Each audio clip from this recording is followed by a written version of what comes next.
नमस्कार और स्वागत है आपका निद्रवा पर। ये चैनल आपके लिए लाया है महाभारत की गहराइयों से निकली सच्ची प्रामाणिक कथाएं, बिना किसी बनावट के, बिना किसी काल्पनिक प्रसंग के, केवल वही जो महर्षि वेदव्यास ने स्वयं अपने महाकाव्य में रचा। आज की ये कथा है पांडवों के 12 वर्षों के वनवास की, उस दीर्घ, कष्टपूर्ण परंतु ज्ञान और साहस से भरी यात्रा की, जिसने 5 भाइयों और एक स्त्री को इतिहास के सबसे स्मरणीय पात्रों में परिवर्तित कर दिया। इस यात्रा में हम देखेंगे कि किस प्रकार शोक और अपमान से आरंभ हुआ ये अध्याय धीरे धीरे तप, ज्ञान और दिव्य कृपा से समृद्ध होता चला गया। आराम से लेट जाइए, कमरे की रोशनी धीमी कर लीजिए और अपने मन को इस कथा के प्रवाह में बहने दीजिए। जब आपकी आंखें भारी होने लगे तो उन्हें बंद होने दीजिए। कथा चलती रहेगी और आप शांति से निद्रा की गोद में चले जाएंगे। हस्तिनापुर की उन सूनी सड़कों तक, जहां से 5 भाई और एक स्त्री अपना सब कुछ खोकर वन की ओर चल पड़े थे। ये कोई कल्पना नहीं है, ये वही कथा है जो महर्षि वेदव्यास ने स्वयं महाभारत के वन पर्व में लिपिबद्ध की। आज रात हम पांडवों के 12 वर्षों के वनवास की उस दीर्घ यात्रा में साथ चलेंगे, धीरे धीरे, शांति से, जैसे कोई पुराना दीपक टिमटिमाते हुए एक एक कथा सुनाता है और उसकी लौ के साथ साथ आपकी आंखें भी भारी होती जाए। द्यूत सभा की वो रात बीत चुकी थी। पांचाली का अपमान, वस्त्रहरण का प्रयास और अंत में शकुनी के छल से युधिष्ठिर का सब कुछ हार जाना, ये सब घटित हो चुका था। धृतराष्ट्र ने गांधारी और विदुर के आग्रह पर एक बार पांडवों का सब कुछ लौटा भी दिया था और उन्हें विदा भी कर दिया था। परंतु दुर्योधन शांत नहीं हुआ। वो जानता था कि पांडव यदि स्वतंत्र रहे तो उनकी शक्ति फिर से बढ़ेगी। उसने पिता को मना लिया और पांडवों को फिर से बुलाकर एक और द्यूत क्रीड़ा का प्रस्ताव रखा। इस बार शर्त यह रखी गई कि जो हारेगा वो 12 वर्षों तक वन में निवास करेगा और 13वें वर्ष अज्ञातवास में इस प्रकार छिप कर रहेगा कि कोई उसे पहचान न सके। यदि इस 13वें वर्ष में उसकी पहचान हो गई तो फिर से 12 वर्षों का वनवास आरंभ हो जाएगा।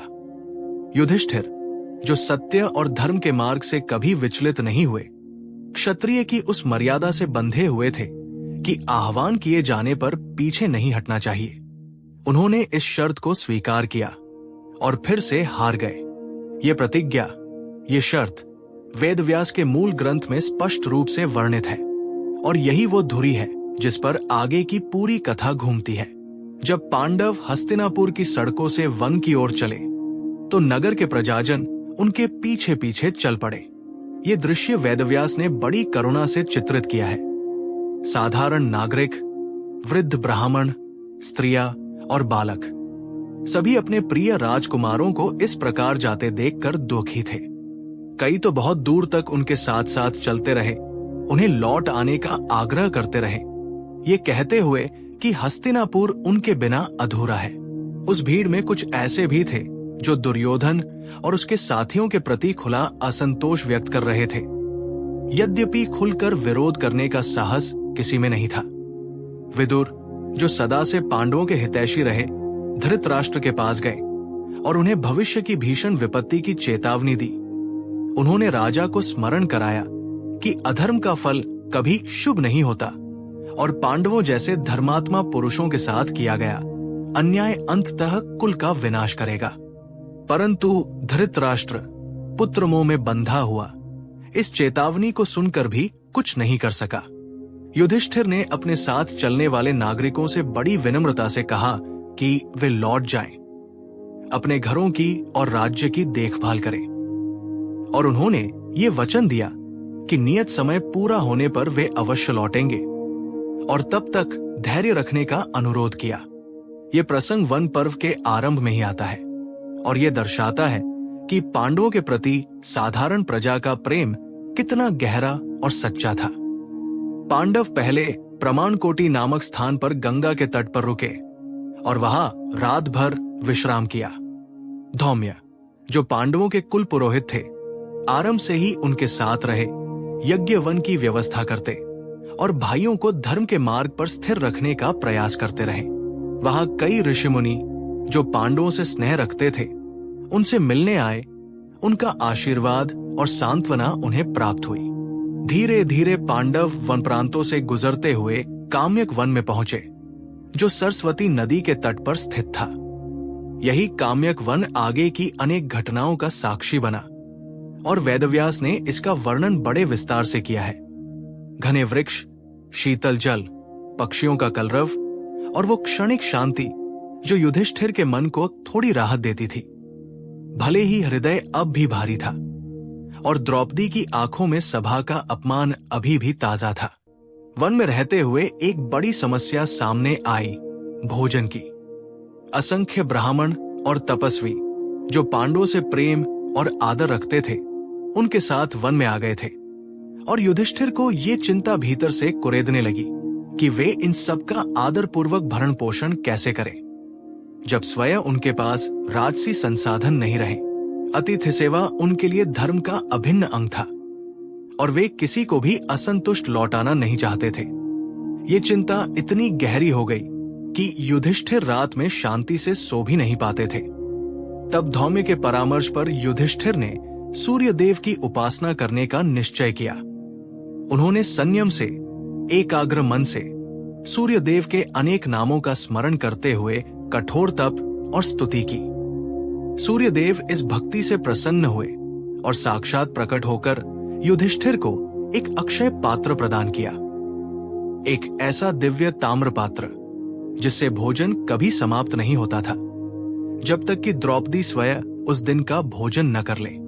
प्रतिदिन प्रातः द्रौपदी उस पात्र से भोजन निकालती और चाहे कितने भी अतिथि, कितने भी ऋषि मुनि उस दिन आश्रम में उपस्थित हों, उस पात्र में भोजन कम नहीं पड़ता था जब तक कि द्रौपदी स्वयं उस दिन का अपना भोजन ग्रहण न कर ले।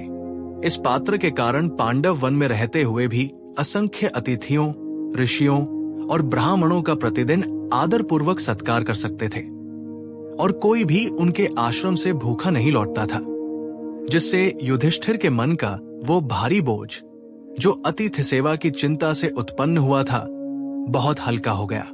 ये प्रसंग वेदव्यास के वन पर्व में स्पष्ट रूप से वर्णित है और ये पांडवों की धर्मशीलता और उनके प्रति देवताओं की अपार कृपा दोनों को एक साथ उजागर करता है।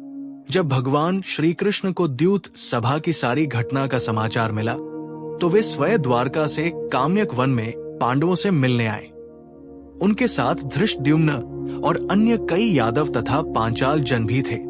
जब श्री कृष्ण ने द्रौपदी को उस अवस्था में देखा तो उनके नेत्रों में गहरा क्षोभ और करुणा दोनों झलक उठे। द्रौपदी ने अपने ऊपर हुए अपमान की सारी कथा उन्हें विस्तार से सुनाई।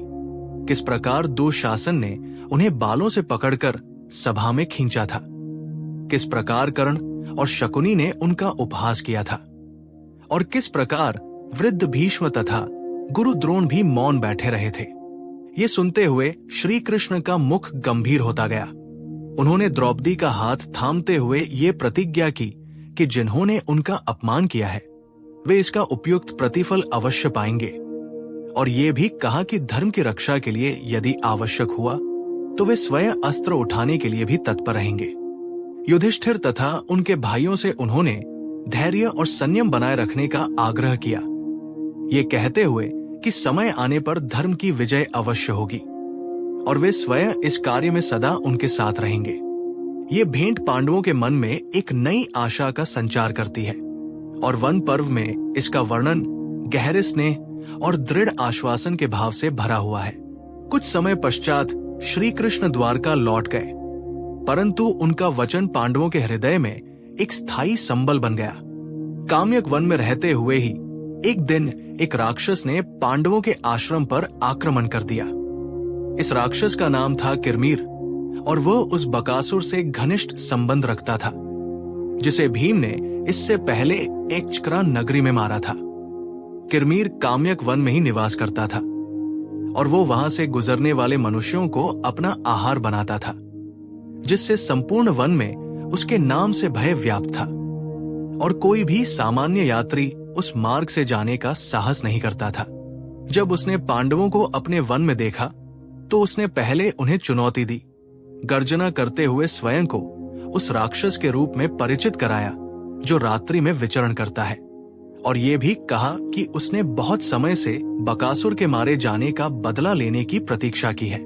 भीम, जो बल में अद्वितीय थे, इस चुनौती को निर्भयता पूर्वक स्वीकार करते हुए किरमीर से भीषण युद्ध करने लगे। दोनों वृक्षों को उखाड़ उखाड़ कर एक दूसरे पर फेंकते रहे। दोनों की गर्जना से वन कंपायमान हो उठा। पक्षी भयभीत होकर आकाश में उड़ने लगे।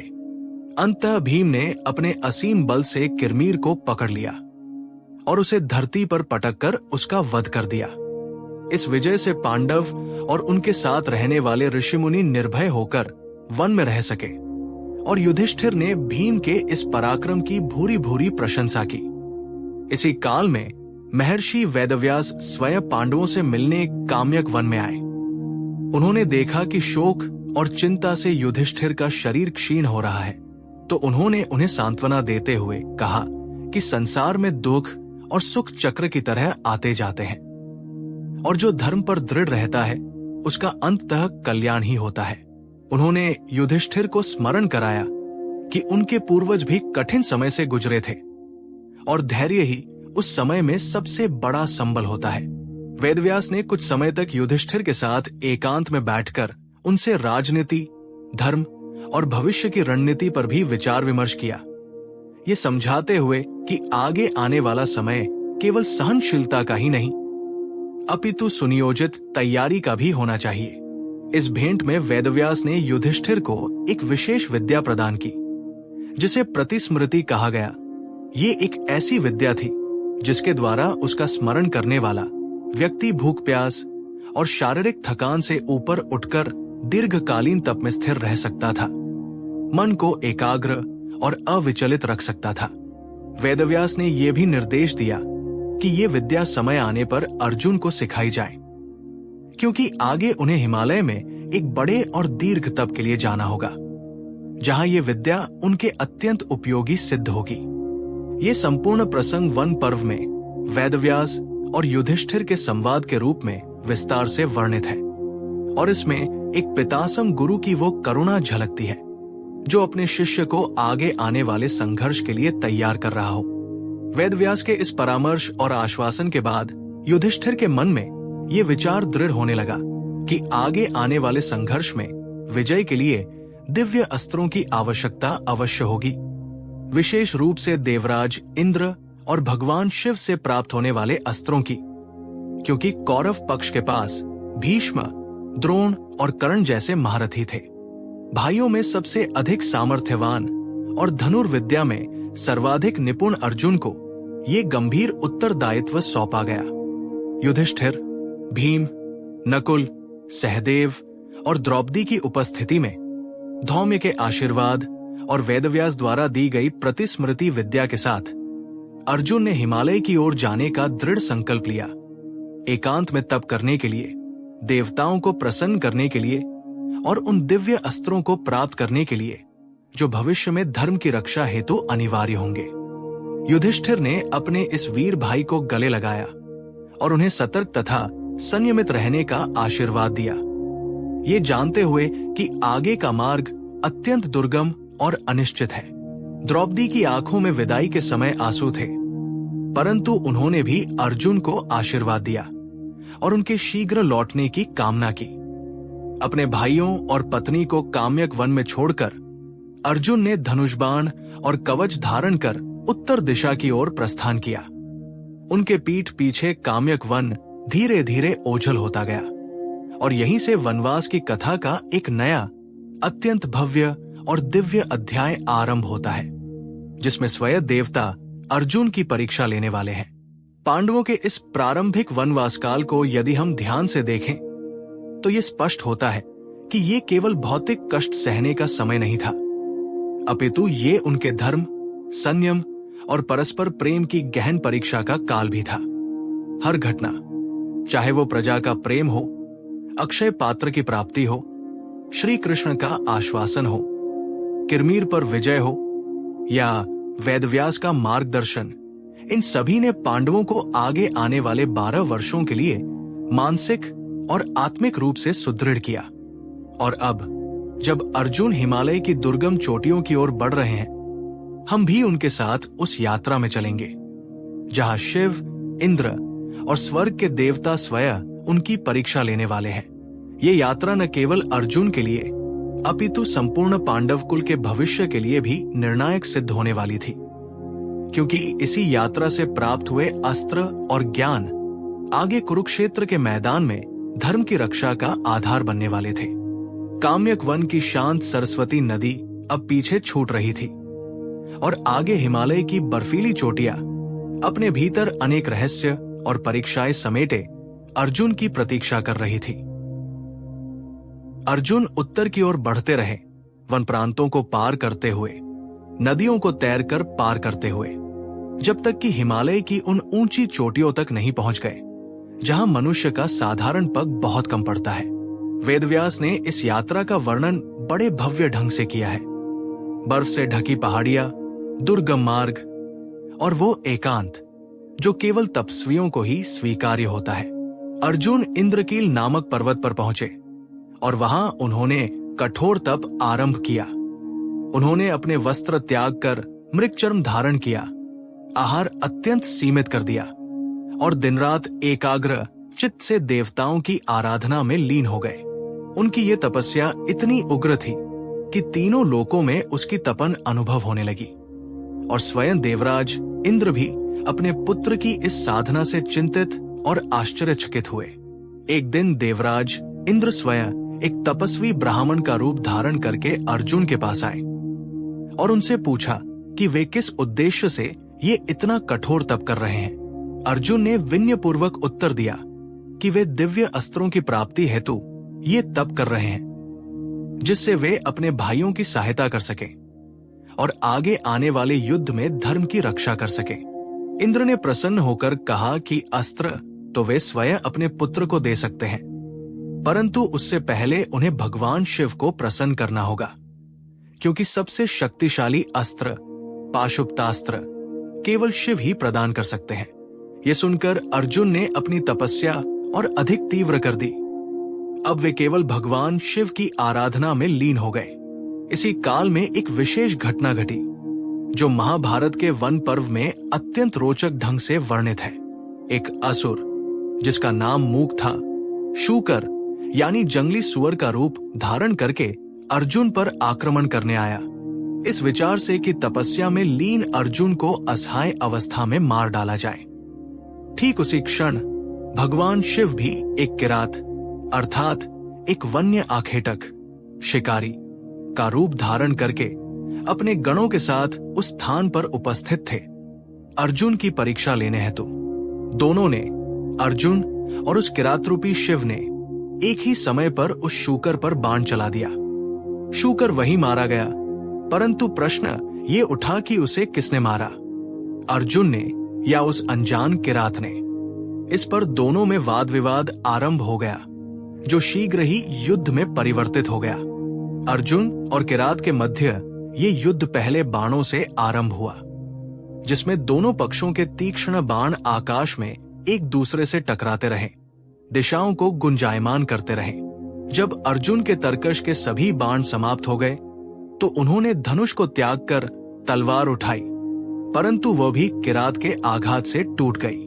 इसके पश्चात उन्होंने वृक्षों और शिलाखंडों को अस्त्र बनाकर प्रयोग किया, परंतु किरात, जो वास्तव में स्वयं भगवान शिव थे, प्रत्येक प्रहार को सहजता से निष्फल करते रहे। अंततः जब समस्त भौतिक अस्त्र समाप्त हो गए तो युद्ध नंगे हाथों की मुष्टियों और भुजाओं के बल पर लड़ा जाने लगा। वेदव्यास ने इस द्वंद्व का वर्णन अत्यंत रोमांचक ढंग से किया है। अर्जुन का प्रत्येक अस्त्र उस किरात के सम्मुख निष्फल हो जाता और अंततः जब अर्जुन ने उस दिव्य किरात को पहचान नहीं पाया तो उन्होंने हताश होकर भगवान शिव के प्रतीक एक मृत्तिका मिट्टी के शिवलिंग पर फूल चढ़ाना आरंभ किया, जैसा कि वे नित्य करते थे। तब उन्होंने देखा कि वही फूल उस किरात के मस्तक पर भी प्रकट हो रहे हैं। इस चमत्कार से अर्जुन को ये ज्ञान हो गया कि ये किरात कोई सामान्य पुरुष नहीं, स्वयं भगवान शिव हैं। उन्होंने तुरंत भूमि पर गिरकर उनके चरणों में प्रणाम किया और अपने अशिष्ट व्यवहार के लिए क्षमा याचना की। भगवान शिव अर्जुन के इस साहस, धैर्य और अदम्य पराक्रम से अत्यंत प्रसन्न हुए, विशेष रूप से इस बात से कि अर्जुन ने स्वयं शिव के साथ युद्ध में भी हार नहीं मानी थी। उन्होंने अपने वास्तविक दिव्य रूप में दर्शन दिए और अर्जुन को वो अस्त्र प्रदान किया जिसकी उन्हें सर्वाधिक आवश्यकता थी, पाशुपतास्त्र, जो तीनों लोकों में सबसे भयावह और शक्तिशाली अस्त्र माना जाता है। शिव ने अर्जुन को ये चेतावनी भी दी कि इस अस्त्र का प्रयोग अत्यंत सावधानी से किया जाए, क्योंकि इसकी शक्ति संपूर्ण सृष्टि को विनष्ट कर सकती है और इसका उपयोग केवल किसी असाधारण परिस्थिति में ही उचित होगा। ये संपूर्ण प्रसंग, जिसे परंपरागत रूप से किरातार्जुनीय की कथा भी कहा जाता है, मूलतः वेदव्यास के वन पर्व का ही भाग है और ये अर्जुन की तपस्या, विनय और शौर्य का अद्भुत संगम प्रस्तुत करता है। पाशुपतास्त्र प्राप्त करने के पश्चात अर्जुन की तपस्या का समाचार शेष लोकपालों तक भी पहुंच गया। एक एक करके दिशाओं के रक्षक देवता वरुण, यम और कुबेर भी अर्जुन के सम्मुख प्रकट हुए, प्रत्येक अपने अपने दिव्य विमान अथवा वाहन में अपने अपने विशिष्ट तेज से युक्त। वरुण ने उन्हें जल से संबंधित अपने अस्त्र प्रदान किए, यम ने मृत्यु और संयम से जुड़े अस्त्र और कुबेर ने अपनी समृद्धि की शक्तियों से युक्त कुछ विशेष उपहार दिए। इन देवताओं ने अर्जुन के तप, विनय और उनके उद्देश्य की भूरी भूरी सराहना की और उन्हें आश्वस्त किया कि आगे आने वाले समय में ये अस्त्र उनके अत्यंत उपयोगी सिद्ध होंगे, विशेष रूप से उस महायुद्ध में जिसकी आहट अभी से महसूस की जा सकती थी। इसके पश्चात देवराज इंद्र स्वयं अपने दिव्य रथ में अपने सारथी मातली के साथ अर्जुन को लेने आए और उन्हें अपने साथ स्वर्गलोक अमरावती ले गए। अमरावती में अर्जुन का स्वागत अत्यंत भव्य ढंग से हुआ। वहां उन्हें इंद्र के दिव्य दरबार में स्थान दिया गया, जहां गंधर्व, अप्सराएं और अन्य देवगण उपस्थित थे। इंद्र ने अर्जुन को न केवल आगे और भी अनेक दिव्य अस्त्र प्रदान किए, अपितु उन्हें गंधर्वराज चित्रसेन के पास नृत्य और संगीत की शिक्षा लेने का भी निर्देश दिया, ये कहते हुए कि एक पूर्ण योद्धा के लिए कला और लालित्य का ज्ञान भी आवश्यक है। अर्जुन ने विनय पूर्वक ये शिक्षा स्वीकार की और चित्रसेन से नृत्य गायन की कला में प्रवीणता प्राप्त की। ये वही कला थी जो आगे चलकर अज्ञातवास के 13वें वर्ष में अर्जुन के लिए एक भिन्न ही रूप में अत्यंत उपयोगी सिद्ध होने वाली थी। यद्यपि उस समय इसका कारण किसी को ज्ञात नहीं था। स्वर्गलोक में रहते हुए एक अत्यंत महत्वपूर्ण घटना घटी। अप्सरा उर्वशी, जो अर्जुन के सौंदर्य और पराक्रम से मुग्ध हो गई थी, स्वयं उनके पास एक रात्रि प्रस्ताव के साथ आई। अर्जुन ने अत्यंत सम्मानपूर्वक परंतु दृढ़ता से ये प्रस्ताव अस्वीकार कर दिया। उन्होंने उर्वशी को समझाया कि वे उन्हें माता के समान मानते हैं, क्योंकि पुरूरवा, जो अर्जुन के पूर्वज कुल चंद्रवंश के आदि पुरुष थे, उर्वशी के ही पति थे और इस नाते वे अर्जुन के लिए पूजनीय हैं। उर्वशी इस अस्वीकृति से अत्यंत क्रोधित और आहत हुई और उन्होंने अर्जुन को ये श्राप दिया कि वे 1 वर्ष तक नपुंसक अर्थात षंड अथवा तृतीय प्रकृति की अवस्था में रहेंगे।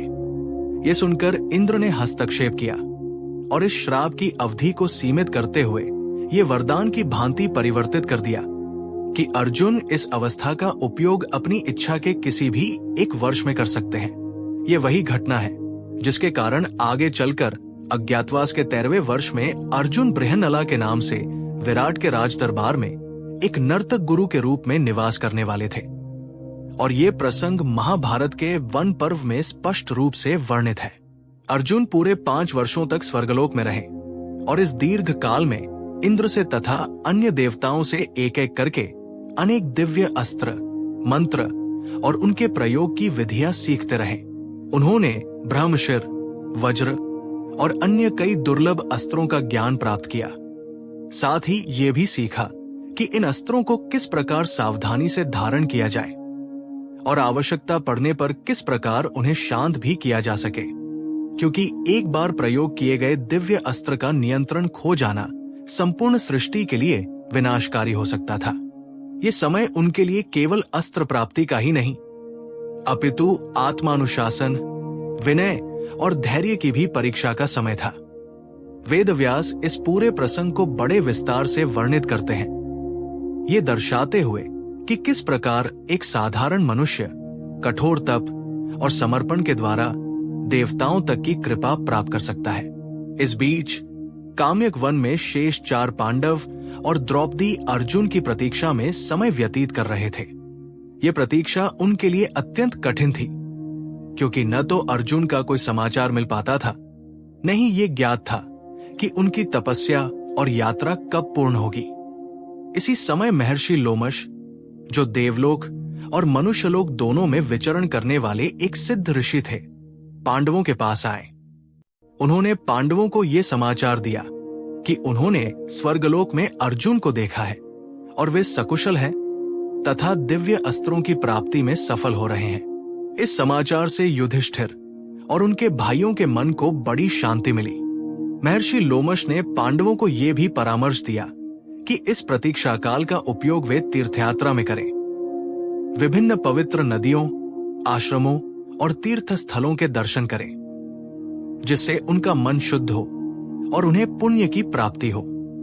युधिष्ठिर ने इस परामर्श को स्वीकार किया और लोमश ऋषि के मार्गदर्शन में पांडव तथा द्रौपदी ने एक दीर्घ तीर्थयात्रा आरंभ की। इस यात्रा के दौरान वे अनेक पवित्र स्थलों पर पहुंचे, जहां प्राचीन ऋषियों के आश्रम स्थित थे। इसी यात्रा के मध्य महर्षि लोमश ने पांडवों को अगस्त्य ऋषि से संबंधित प्राचीन इतिहास भी सुनाया।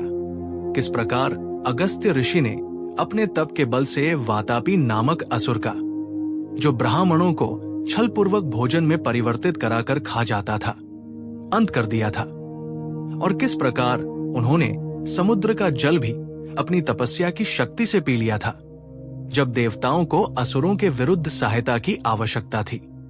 ये कथाएं पांडवों के लिए न केवल मनोरंजन का साधन थी, अपितु धर्म और तप की शक्ति पर उनका विश्वास दृढ़ करने वाली भी थी। ये संपूर्ण तीर्थयात्रा और इससे संबंधित प्राचीन आख्यान वेदव्यास के वन पर्व में विस्तार से संकलित है और ये दर्शाते हैं कि वनवास का ये समय केवल कष्ट का ही नहीं, अपितु ज्ञान संचय और आध्यात्मिक उन्नति का भी काल था। तीर्थयात्रा के इस दीर्घ काल में महर्षि लोमश ने पांडवों को समय समय पर अनेक प्राचीन आख्यान सुनाए।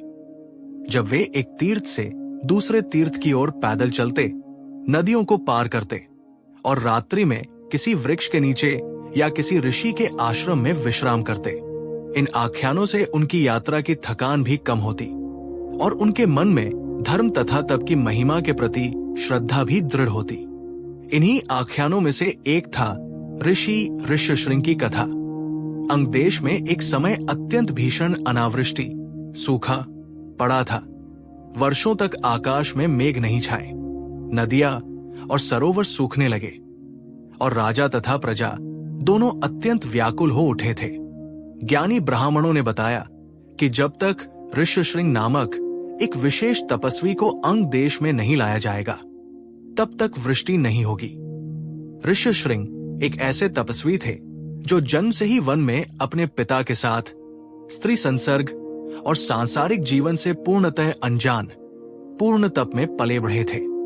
राजा ने अपने मंत्रियों के परामर्श पर कुछ सुंदर वेश्याओं को नाव द्वारा उस आश्रम के निकट भेजा, जिन्होंने बड़ी कुशलता से ऋष्यशृंग को ये विश्वास दिलाया कि वे भी तपस्वी हैं और उन्हें धीरे धीरे अपने साथ नगर की ओर ले आई। जब ऋष्यशृंग अंग देश में प्रवेश किए तो आकाश में मेघ छा गए और भीषण वर्षा हुई, जिससे संपूर्ण प्रजा का कष्ट दूर हो गया।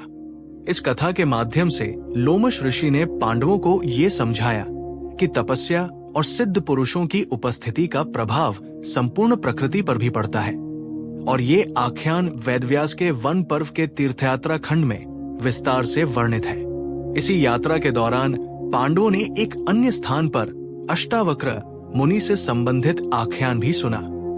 अष्टावक्र एक ऐसे ऋषिपुत्र थे जो अपने ही 8 अंगों में विकृति के साथ जन्मे थे, इसीलिए उनका नाम अष्टावक्र पड़ा।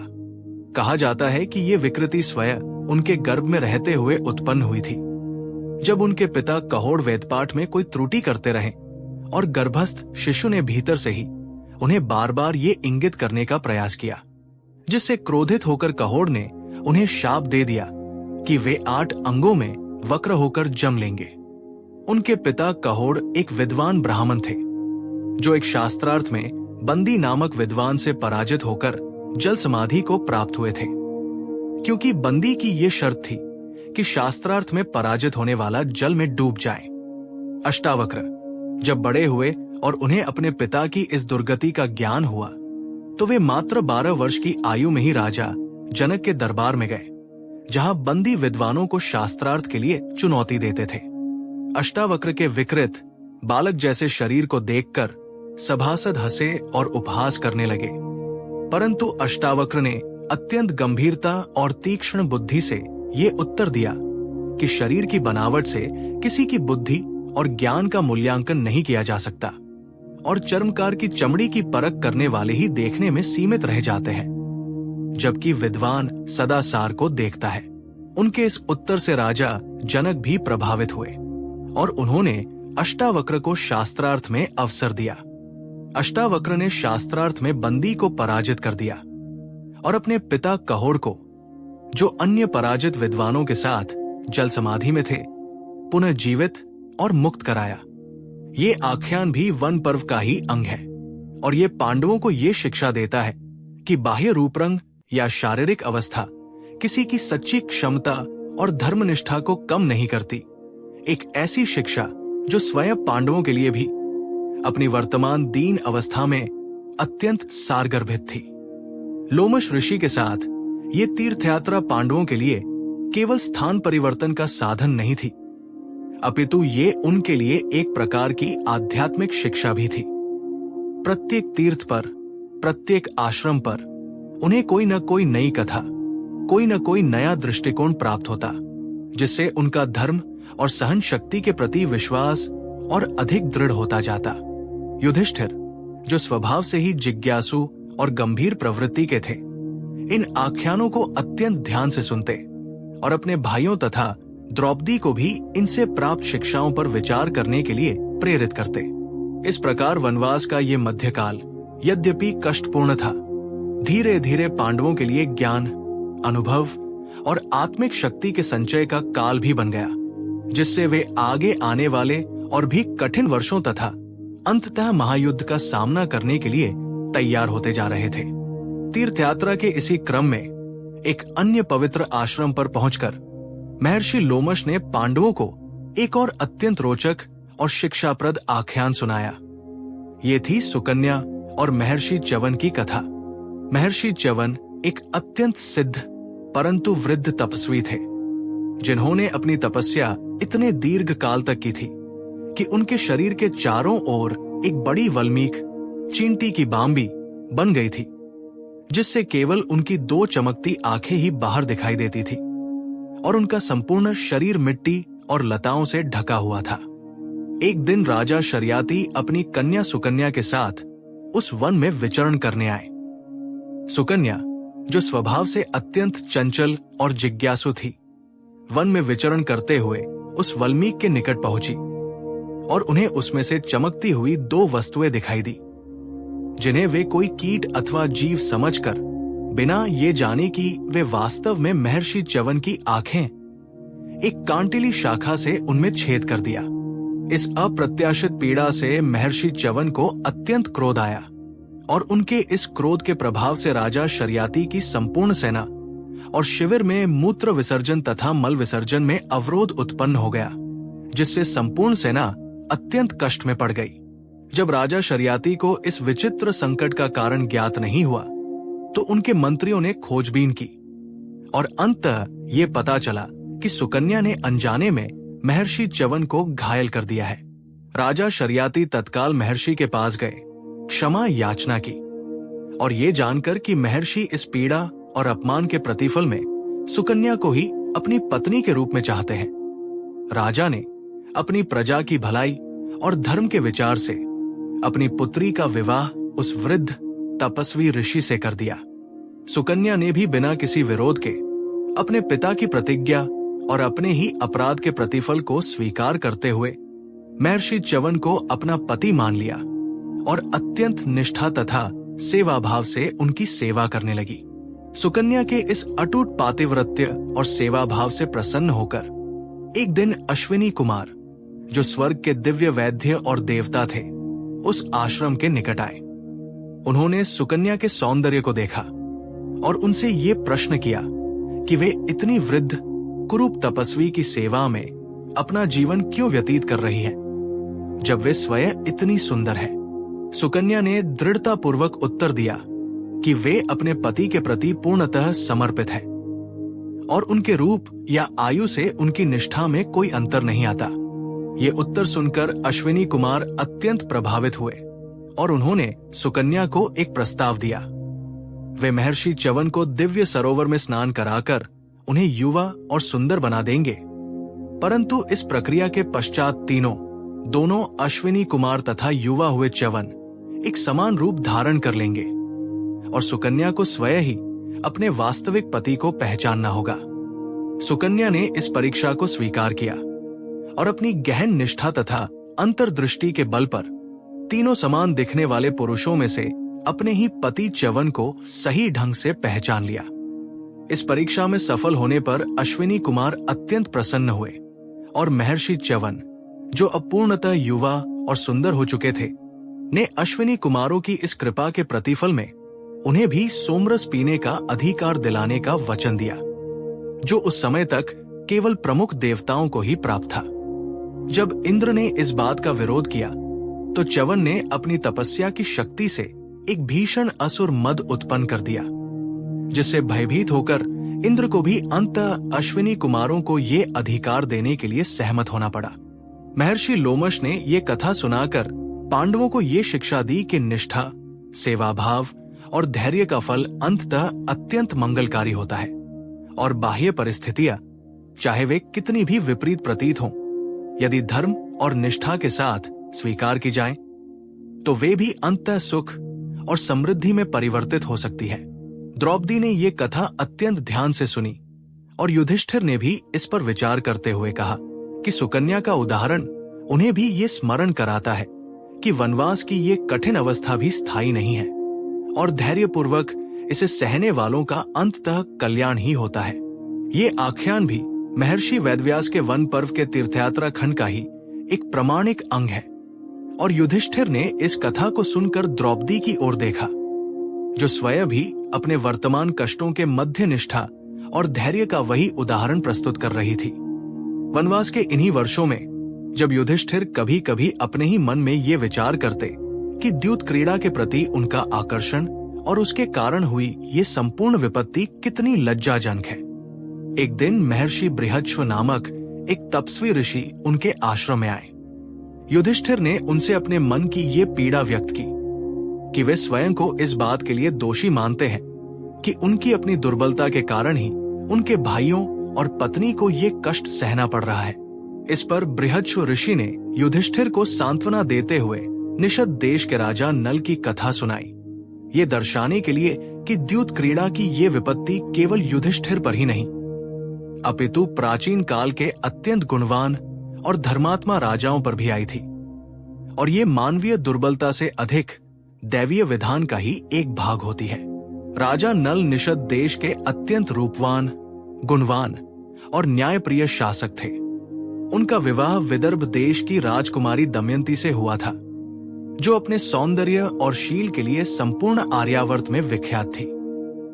इस विवाह से पूर्व एक हंस के माध्यम से दोनों के मध्य प्रेम संदेशों का आदान प्रदान हुआ था और दमयंती के स्वयंवर में जब स्वयं इंद्र, अग्नि, वरुण और यम भी नल का ही रूप धारण करके उपस्थित हुए थे, दमयंती ने अपनी बुद्धि और सच्चे प्रेम के बल पर असली नल को ही पहचान लिया था और उन्हें ही वरमाला पहनाई थी। ये देखकर देवताओं ने भी नल और दमयंती को आशीर्वाद दिया और उनके सुखी दाम्पत्य जीवन की कामना की।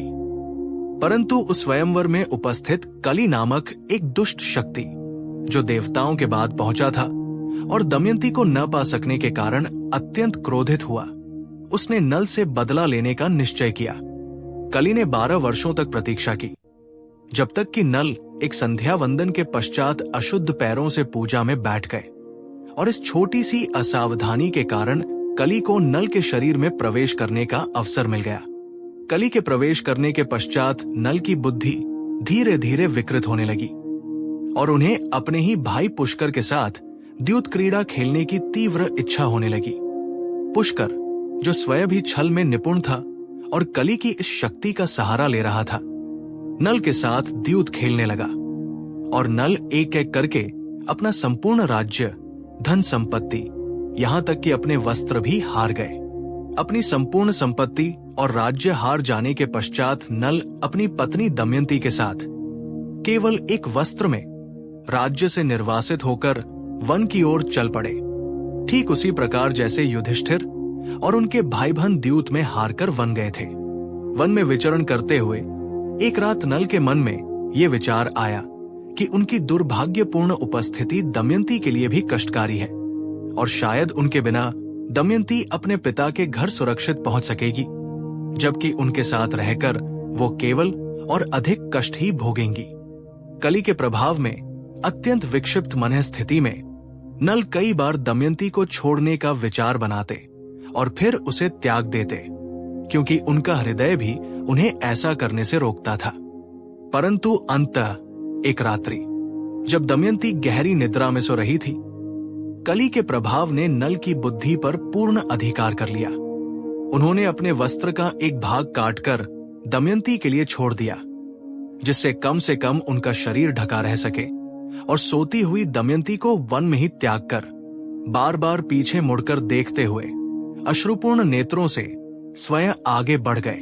जब दमयंती जागी और अपने पति को अपने निकट न पाकर व्याकुल हो उठी, तो उन्होंने वन में उन्हें बहुत खोजा, विलाप किया, परंतु नल कहीं नहीं मिले। दमयंती अकेली ही वन में भटकती रही, अनेक कष्टों का सामना करती रही।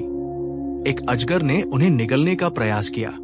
एक व्याध शिकारी ने उन पर कुदृष्टि डाली, परंतु दमयंती के पातिव्रत्य तेज ने उस व्याध को तत्काल जलाकर भस्म कर दिया। अंततः वे एक व्यापारियों के समूह के साथ चलते हुए चेदी देश पहुंची, जहां राजमाता ने उन्हें पहचान कर अपने पास रख लिया, और बाद में वे अपने पिता के राज्य विदर्भ लौट गई। परंतु अपने पति नल की खोज में उन्होंने संपूर्ण आर्यावर्त में ब्राह्मणों को भेजा, ये निर्देश देकर कि जहां भी नल का कोई सूत्र मिले उसकी सूचना तुरंत लाई जाए। इस बीच नल भी वन में भटकते रहे। एक रात उन्होंने एक दावाग्नि, वन में लगी आग में फंसे करकोटक नामक एक नाग को देखा, जो सहायता की याचना कर रहा था। नल ने उस नाग को आग से बचाया, परंतु जब उन्होंने उसे उठाकर सुरक्षित स्थान पर रखना चाहा, तो करकोटक ने उन्हें डस लिया। इस दंश से नल का रूप पूर्णतः परिवर्तित हो गया। वे एक कुरूप, बौने और श्यामवर्ण पुरुष में परिवर्तित हो गए, जिन्हें अब कोई पहचान नहीं सकता था।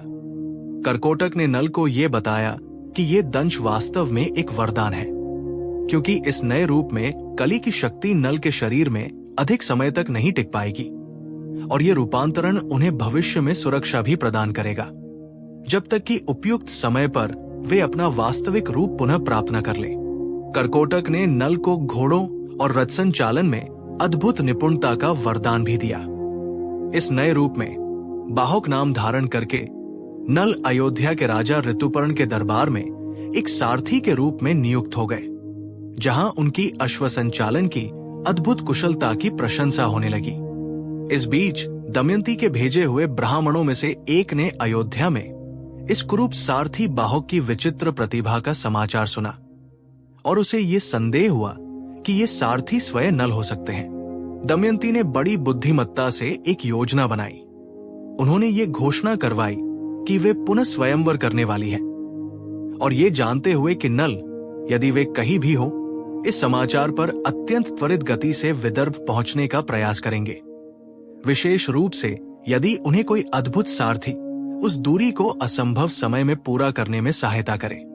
राजा ऋतुपर्ण ये समाचार सुनकर बाहो की अद्भुत सारथी कला के सहारे उस असंभव दूरी को एक ही दिन में पूरा करने के लिए निकल पड़े।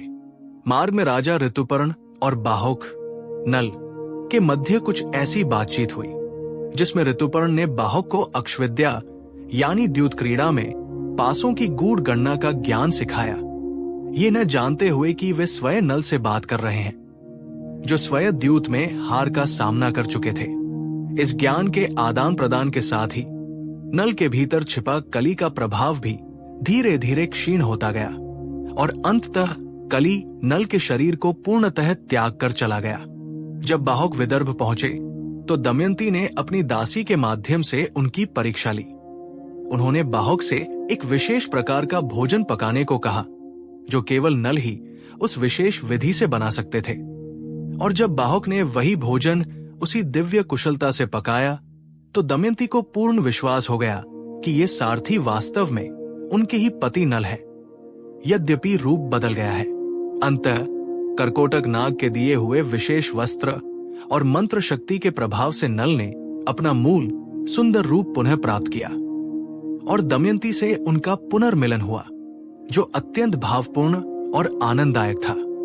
दीर्घ वियोग और असंख्य कष्टों के पश्चात जब दोनों ने एक दूसरे को अपने वास्तविक रूप में पहचाना तो उनके नेत्रों से हर्ष के अश्रु बहने लगे और वे बहुत समय तक एक दूसरे का हाथ थामे मौन खड़े रहे, जैसे शब्द भी उस क्षण की गहनता को व्यक्त करने में असमर्थ हो।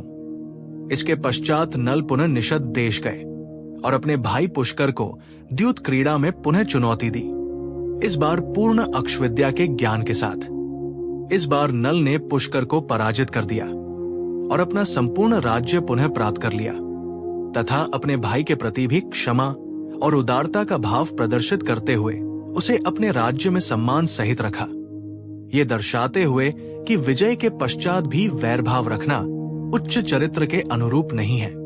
बृहस्व ऋषि ने ये संपूर्ण कथा सुनाकर युधिष्ठिर को ये समझाया कि जिस प्रकार महान और गुणवान राजा नल भी कली के प्रभाव और द्यूत क्रीड़ा की विपत्ति से नहीं बच सके, फिर भी अंत धैर्य, सच्चाई और अपनी पत्नी की निष्ठा के बल पर उन्होंने अपना सब कुछ पुनः प्राप्त कर लिया, उसी प्रकार युधिष्ठिर को भी अपनी वर्तमान विपत्ति के लिए स्वयं को दोषी नहीं मानना चाहिए, अपितु धैर्यपूर्वक इस काल की प्रतीक्षा करनी चाहिए, क्योंकि अंततः धर्म की ही विजय होती है।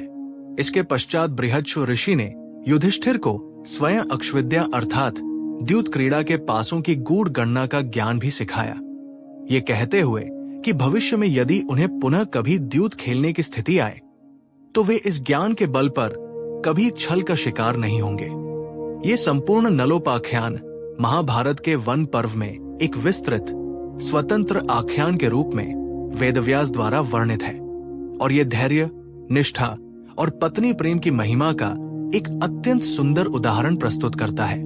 इसी वनवास काल में एक अन्य घटना घटी जो पांडवों की सतर्कता और भीम के अद्भुत पराक्रम को एक बार फिर उजागर करती है।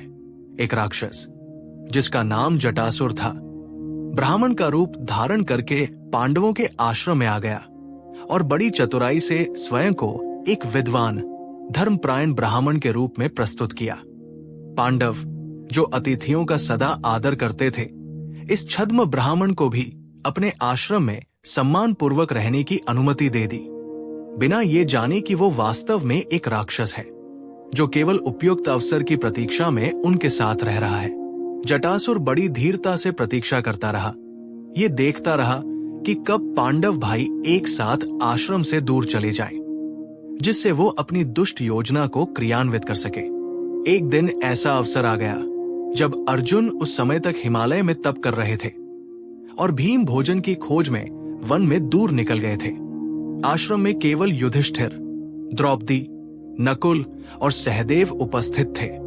इस अवसर का लाभ उठाते हुए जटासुर ने अपना वास्तविक भयावह रूप प्रकट किया और युधिष्ठिर, द्रौपदी, नकुल तथा सहदेव को बलपूर्वक उठाकर भागने का प्रयास किया, ये विचार करते हुए कि भीम के लौटने से पहले ही वो इन सबको दूर ले जाकर अपना आहार बना लेगा। युधिष्ठिर और द्रौपदी यद्यपि इस अचानक आक्रमण से आश्चर्यचकित थे, फिर भी उन्होंने ऊंची आवाज में भीम को पुकारना आरंभ किया, ये जानते हुए कि भीम का बल ही इस स्थिति में उनकी एकमात्र सहायता हो सकती है। नकुल और सहदेव ने भी यथासंभव प्रतिरोध किया। भीम, जो कुछ दूरी पर ही थे, अपने भाइयों और पत्नी की पुकार सुनकर तत्काल उस दिशा में दौड़ पड़े जिस दिशा से आवाज आ रही थी। भीम ने शीघ्र ही जटासुर को खोज लिया, जो अपने विशाल राक्षसी रूप में युधिष्ठिर, द्रौपदी और जुड़वा भाइयों को लेकर भाग रहा था। भीम ने तुरंत उसे चुनौती दी और दोनों के मध्य अत्यंत भीषण युद्ध आरंभ हो गया। जटासुर, जो स्वयं भी माया और बल में निपुण था, अपने बंदियों को भूमि पर छोड़कर भीम से युद्ध करने के लिए मुड़ा और दीर्घ समय तक संघर्ष करता रहा। कभी अपना आकार बढ़ाता, कभी आकाश में उड़ने का प्रयास करता, कभी विशाल शिलाखंड भीम पर फेंकता। भीम भी उतनी ही तीव्रता से प्रत्येक आक्रमण का उत्तर देते रहे, अपनी भुजाओं के बल से शिलाखंडों को चूर चूर करते रहे, परंतु भीम के असीम बल के सम्मुख जटासुर अंततः टिक नहीं सका।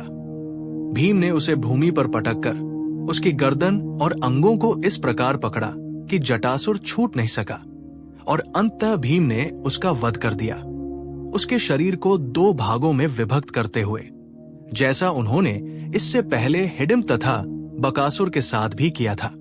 इस विजय के पश्चात युधिष्ठिर, द्रौपदी, नकुल और सहदेव, जो अभी भी इस अचानक हुए आक्रमण से सहमे हुए थे, भीम के इस समयोचित और वीरतापूर्ण हस्तक्षेप के लिए उनके प्रति कृतज्ञ हुए।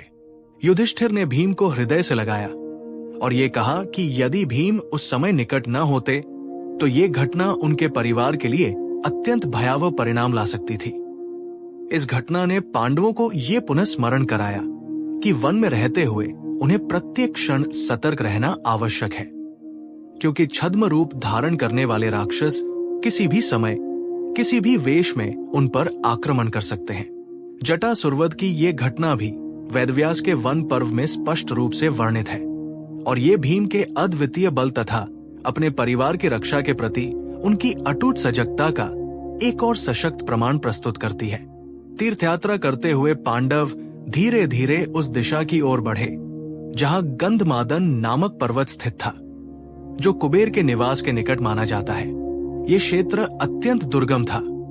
ऊंचे ऊंचे पर्वत, घने वन और शीतल जलधाराएं, यहां मनुष्य का साधारण पग बहुत कम पहुंचता था। इस यात्रा के दौरान द्रौपदी को अत्यंत कष्ट सहना पड़ा, क्योंकि मार्ग अत्यंत विषम था, परंतु भीम अपने बल से उन्हें उठाकर भी दुर्गम स्थानों को पार कराते रहे। एक अवसर पर जब द्रौपदी अत्यंत थकान के कारण मूर्छित होने लगी, तो भीम ने अपनी गदा से एक शक्तिशाली आह्वान किया, जिससे निकट के वायुपुत्र प्राणी सहायता के लिए दौड़े और ये संपूर्ण प्रसंग वेदव्यास ने भीम के अद्भुत बल और अपने भाई बहनों के प्रति उनके गहरे प्रेम को दर्शाने हेतु वर्णित किया है। इसी गंधमादन पर्वत के वनों में विचरण करते हुए भीम की भेंट एक अत्यंत विशाल और वृद्ध वानर से हुई, जो मार्ग में लेटा हुआ था और भीम को आगे जाने से रोक रहा था। भीम, जो अपने बल पर अत्यंत गर्वित थे और जो सोच रहे थे कि ये कोई साधारण वानर मार्ग में विश्राम कर रहा है, ने पहले अहंकार पूर्वक उससे मार्ग छोड़ने को कहा, ये कहते हुए कि वे पांडु के पुत्र भीम हैं और उनके मार्ग में इस प्रकार बाधा डालना उचित नहीं। वो वानर टस से मस नहीं हुआ, अपितु उसने अत्यंत शांत भाव से उत्तर दिया कि वो वृद्ध है, स्वयं मार्ग से हटने में असमर्थ है और यदि भीम को इतनी ही शीघ्रता है तो वे स्वयं उसकी पूंछ को उठाकर आगे बढ़ जाएं। भीम ने यह सुनकर गर्वपूर्वक उस पूंछ को उठाने का प्रयास किया, परंतु ये देखकर उन्हें गहरा आश्चर्य हुआ कि अपनी संपूर्ण शक्ति लगाकर भी वे उस पूंछ को भूमि से हिला भी नहीं सके। इस अप्रत्याशित अनुभव से भीम का अहंकार क्षण भर में विनम्रता में परिवर्तित हो गया और उन्होंने विनयपूर्वक उस वृद्ध वानर से अपना परिचय पूछा। बातचीत के क्रम में यह प्रकट हुआ कि वो वानर कोई सामान्य प्राणी नहीं, अपितु स्वयं हनुमान थे, वायुदेव के ही पुत्र, जिस प्रकार भीम भी वायुदेव के पुत्र थे। इस प्रकार भीम और हनुमान भाई निकले। दोनों एक ही पिता की संतान, यद्यपि भिन्न भिन्न लोकों और युगों में जन्मे। हनुमान ने भीम को अपनी युवावस्था की कुछ बातें बताई और ये भी बताया कि आगे का मार्ग देवताओं और यक्षों के लिए आरक्षित है। वहां मनुष्यों के लिए जाना अत्यंत दुर्गम और जोखिमपूर्ण है और ये उचित होगा कि पांडव सोच समझकर ही आगे बढ़े। इस भेंट में हनुमान ने भीम को स्नेहपूर्वक आशीर्वाद दिया और अपने वास्तविक विशाल रूप का भी संक्षिप्त दर्शन कराया, जिससे भीम को उनकी सच्ची शक्ति का आभास हुआ और वे ये समझ गए कि संसार में उनसे भी अधिक बलशाली प्राणी विद्यमान है। कुछ समय साथ बिताने और आशीर्वाद प्राप्त करने के पश्चात भीम अपने भाइयों और द्रौपदी के पास लौट आए और उन्हें इस अद्भुत भ्रातृमिलन का संपूर्ण वृत्तांत सुनाया। ये भ्रातृमिलन वेदव्यास के वन पर्व में अत्यंत भावपूर्ण ढंग से वर्णित है और ये दर्शाता है कि किस प्रकार एक ही वायुदेव की संतान होने के कारण भीम और हनुमान के मध्य एक स्वाभाविक और गहरा बंधन विद्यमान था। गंधमादन पर्वत पर निवास करते हुए एक दिन एक दिव्य सुगंध से युक्त सौगंधिक नामक कमल का फूल वायु के प्रवाह के साथ बहता हुआ द्रौपदी के आश्रम के निकट आ गिरा। द्रौपदी उस फूल की अद्भुत सुगंध और सौंदर्य से अत्यंत मोहित हो गई। उसकी पंखुड़ियां स्वर्ण के समान चमक रही थी और उसकी सुगंध योजनों दूर तक फैली हुई प्रतीत होती थी।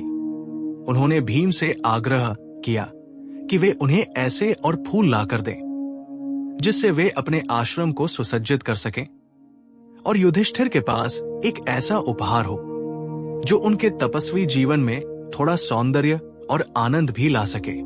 भीम, जो अपनी पत्नी की हर इच्छा पूर्ण करने के लिए सदा तत्पर रहते थे, उस फूल के स्रोत की खोज में तुरंत निकल पड़े, अपनी गदा कंधे पर रखकर, बिना ये जाने कि आगे कैसी चुनौती उनकी प्रतीक्षा कर रही है। वे उस दिशा में बढ़ते गए जिस दिशा से वो सुगंध आ रही थी और अंततः एक विशाल सरोवर तक पहुंचे जो कुबेर के उपवन के निकट स्थित था और जहां ऐसे सौगंधिक कमल प्रचुरता से खिलते थे। इस सरोवर की रक्षा यक्षगण करते थे जो कुबेर के अनुचर थे। जब भीम ने बलपूर्वक उस सरोवर में प्रवेश करके फूल तोड़ने आरंभ किए तो यक्षों ने उन्हें रोकने का प्रयास किया और ये चेतावनी दी कि ये स्थान देवताओं और कुबेर के लिए आरक्षित है, यहां से बिना अनुमति फूल लेना उचित नहीं है। भीम, जो अपने बल पर अत्यंत गर्वित थे, इस चेतावनी को अनसुना करते हुए यक्षों से युद्ध करने लगे। ये युद्ध अत्यंत भीषण था, परंतु भीम के असीम बल के सम्मुख यक्षगण टिक नहीं सके और अंततः उन्हें पीछे हटना पड़ा। भीम ने प्रचुर मात्रा में सौगंधिक फूल एकत्र किए और उन्हें द्रौपदी के पास ले आए, जो इस उपहार से अत्यंत प्रसन्न हुई। कुबेर को जब इस घटना का समाचार मिला तो उन्होंने पांडवों के प्रति कोई शत्रुता प्रदर्शित नहीं की, अपितु ये समझते हुए कि ये उनके वनवास और भावी उद्देश्य का ही एक अंग है, इस विषय को अधिक तूल नहीं दिया। ये संपूर्ण सौगंधिक हरण की घटना वन पर्व में विस्तार से वर्णित है और ये भीम के अपार बल के साथ साथ द्रौपदी के प्रति उनके अगाध प्रेम का भी प्रमाण प्रस्तुत करती है। समय धीरे धीरे व्यतीत होता रहा।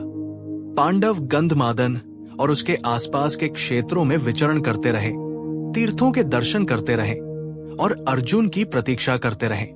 ये प्रतीक्षा काल कुल मिलाकर 5 वर्षों तक चला, जिसमें अर्जुन स्वर्गलोक में अस्त्र विद्या और कला में निपुणता प्राप्त करते रहे और शेष पांडव तीर्थयात्रा तथा वन में विभिन्न अनुभवों से गुजरते रहे। अंततः वह दिन आया जब अर्जुन का स्वर्गलोक से लौटना निश्चित हुआ। अर्जुन के आने का समाचार सुनकर संपूर्ण पांडव परिवार में हर्ष की लहर दौड़ गई। युधिष्ठिर, भीम, नकुल, सहदेव और द्रौपदी सभी उनकी प्रतीक्षा में व्यग्र हो उठे और दिन में कई बार आकाश की ओर देखते, ये सोचते हुए कि कब उनका प्रिय भाई लौटेगा। जब अर्जुन अंततः इंद्र के दिव्य रथ से उतरकर अपने भाइयों के सम्मुख प्रकट हुए तो वो दृश्य अत्यंत भावपूर्ण था। रथ से एक तेजोमय कवचधारी योद्धा उतरा जिसके शरीर पर दिव्य आयुधों की चमक झलक रही थी और जो 5 वर्ष पूर्व गए हुए अर्जुन से भी कहीं अधिक तेजस्वी और आत्मविश्वासी दिखाई दे रहा था। वे अपने साथ अनेक दिव्य अस्त्र, कवच और आयुध लाए थे जो उन्होंने देवताओं से प्राप्त किए थे। युधिष्ठिर ने उन्हें हृदय से लगा लिया और भीम ने उन्हें बलपूर्वक आलिंगन में जकड़ लिया। द्रौपदी की आंखों में हर्ष के आंसू थे जो 5 वर्षों की प्रतीक्षा और चिंता के पश्चात अंततः शांत हो सके। अर्जुन ने अपने भाइयों को अपनी संपूर्ण यात्रा का विवरण दिया। किरातरूपी शिव से हुए युद्ध का, लोकपालों से प्राप्त अस्त्रों का, इंद्र के दरबार का, चित्रसेन से सीखी कला का और उर्वशी के प्रसंग का। यद्यपि इस अंतिम विषय पर उन्होंने संयम और गंभीरता बनाए रखी, क्योंकि ये एक भविष्य में उपयोगी रहस्य था जिसे उचित समय पर ही प्रकट किया जाना था। इस पुनर्मिलन के पश्चात युधिष्ठिर ने भी हिमालय की उन ऊंचाइयों की यात्रा की जिज्ञासा व्यक्त की जहां से अर्जुन दिव्य अस्त्र लेकर लौटे थे। अर्जुन के साथ शेष पांडव भी उन उच्च हिमालयी क्षेत्रों में गए जहां उन्होंने कैलाश और अन्य पवित्र स्थलों के दर्शन किए। ये यात्रा भी अत्यंत दुर्गम थी, परंतु अब पांडवों के मन में एक नया आत्मविश्वास था, क्योंकि उनके पास अर्जुन का अद्भुत पराक्रम और दिव्य अस्त्र दोनों थे। इस प्रकार ये चरण जो अर्जुन के प्रस्थान से आरंभ हुआ था, उनके सफल पुनर्मिलन के साथ एक सुखद परिणति को प्राप्त हुआ। यद्यपि वनवास के अभी भी अनेक वर्ष शेष थे और आगे कई ऐसी घटनाएं प्रतीक्षा कर रही थी जो पांडवों के धैर्य और संयम की और भी गहन परीक्षा लेने वाली थी। वनवास के इन वर्षों में पांडव कभी काम्यक वन में रहते, कभी द्वैतवन में समय समय पर स्थान परिवर्तन करते रहते थे, जैसा उस काल के तपस्वियों और वनवासियों की परंपरा थी। इसी बीच हस्तिनापुर में दुर्योधन के मन में एक विचित्र इच्छा जगी। उसने सुना कि पांडव द्वैतवन में सुखपूर्वक निवास कर रहे हैं, ऋषि मुनियों से घिरे हुए, और उनके प्रति आदर का भाव समाज में बढ़ रहा है। ये सुनकर दुर्योधन के मन में ईर्ष्या और असंतोष उत्पन्न हुआ।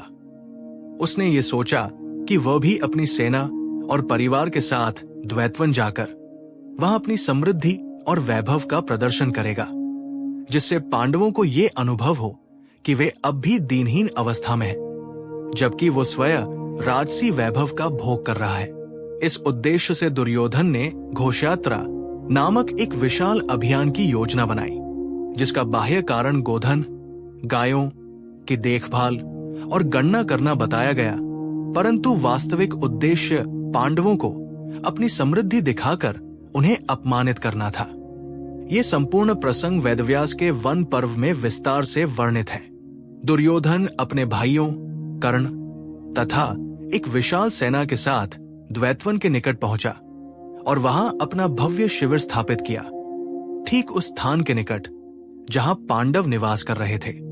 साथ में उसके अनेक अनुचर, सेवक और गोपालक भी थे, जो हजारों गायों की देखभाल और गणना के बहाने से इस यात्रा में सम्मिलित हुए थे।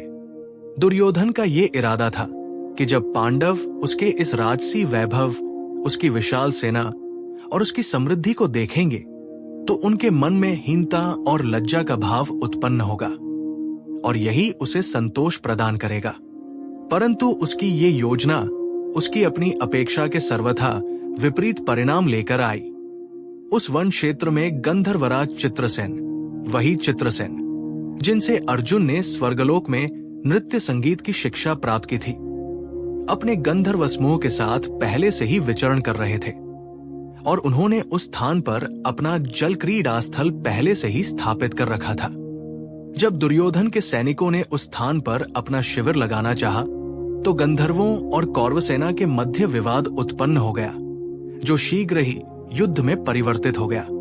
ये युद्ध दुर्योधन की सेना के लिए अत्यंत विनाशकारी सिद्ध हुआ। चित्रसेन और उनके गंधर्वों ने अपनी दिव्य मायावी शक्तियों के बल पर आकाश से पत्थरों और अस्त्रों की वृष्टि की, कौरवर्थों को उलट दिया और घोड़ों को भयभीत करके सेना में अफरातफरी मचा दी। कौरव सेना का एक बड़ा भाग युद्ध क्षेत्र से ही भाग खड़ा हुआ और जो डटकर लड़ते रहे वे भी गंधर्वों की अलौकिक शक्ति के सम्मुख टिक नहीं सके। अंततः चित्रसेन ने स्वयं दुर्योधन को बंदी बना लिया, साथ ही उसके भाइयों और अन्य कई राजाओं को भी। कर्ण, जो सदा अपने पराक्रम पर गर्व करता था, इस अप्रत्याशित पराजय से इतना विचलित हुआ कि उसे भी युद्ध क्षेत्र से पलायन करने पर विवश होना पड़ा। जब यह समाचार पांडवों तक पहुंचा कि दुर्योधन गंधर्वों द्वारा बंदी बना लिया गया है, तो भीम और दुशासन प्रकृति के अन्य भाइयों ने प्रसन्नता व्यक्त की, ये कहते हुए कि जो अपमान दुर्योधन ने उन्हें द्यूत सभा में दिया था, उसका ये उचित प्रतिफल है और उन्हें इस विषय में हस्तक्षेप करने की कोई आवश्यकता नहीं है। परंतु युधिष्ठिर का दृष्टिकोण भिन्न था। उन्होंने अपने भाइयों को समझाया कि दुर्योधन उनका बंधु है, वे सभी एक ही कुल के वंशज हैं और कुल की मर्यादा तथा धर्म का पालन करते हुए उन्हें उसकी सहायता करनी चाहिए, चाहे उसने पहले उनके साथ कैसा भी व्यवहार किया हो। युधिष्ठिर ने यह भी कहा कि यदि वे इस समय दुर्योधन की रक्षा नहीं करेंगे तो ये उनके अपने धर्म और कुल के सम्मान के विपरीत होगा, और ये भी कि शत्रु को भी विपत्ति के समय सहायता देना ही सच्चे क्षत्रिय धर्म की पहचान है। उन्होंने भीम से कहा कि व्यक्तिगत वैर की भावना को कुल के प्रति कर्तव्य से ऊपर नहीं रखा जा सकता, और ये अवसर उन्हें अपनी धर्मपरायणता प्रमाणित करने का भी है। युधिष्ठिर के आदेश पर अर्जुन और भीम गंधर्वों से युद्ध करने गए, जिससे दुर्योधन और उसके साथियों को मुक्त कराया जा सके। जब चित्रसेन को यह ज्ञान हुआ कि उनके सम्मुख स्वयं अर्जुन उपस्थित है, जो उनके अपने मित्र और शिष्य रह चुके थे, तो उन्होंने युद्ध करने के स्थान पर अर्जुन से भेंट की और उन्हें संपूर्ण घटना का विवरण दिया, ये स्पष्ट करते हुए कि ये बंदीकरण देवराज इंद्र के ही निर्देश पर किया गया था, जिससे दुर्योधन को उसके अहंकार का बोध हो सके। अर्जुन के आग्रह पर चित्रसेन ने दुर्योधन, उसके भाइयों और साथी राजाओं को मुक्त कर दिया। इस प्रकार जिस दुर्योधन ने पांडवों को अपमानित करने के उद्देश्य से ये यात्रा आरंभ की थी, वो स्वयं ही पांडवों की सहायता से मुक्त होकर लज्जित होकर हस्तिनापुर लौट गया। ये संपूर्ण घटना, जिसे घोषयात्रा कहा जाता है, वन पर्व में विस्तार से वर्णित है, और ये युधिष्ठिर की धर्मपरायणता तथा क्षमाशीलता का एक अत्यंत उत्कृष्ट उदाहरण प्रस्तुत करती है। इसके कुछ समय पश्चात एक और महत्वपूर्ण घटना घटी, जो द्रौपदी के जीवन में अत्यंत कष्टप्रद सिद्ध हुई।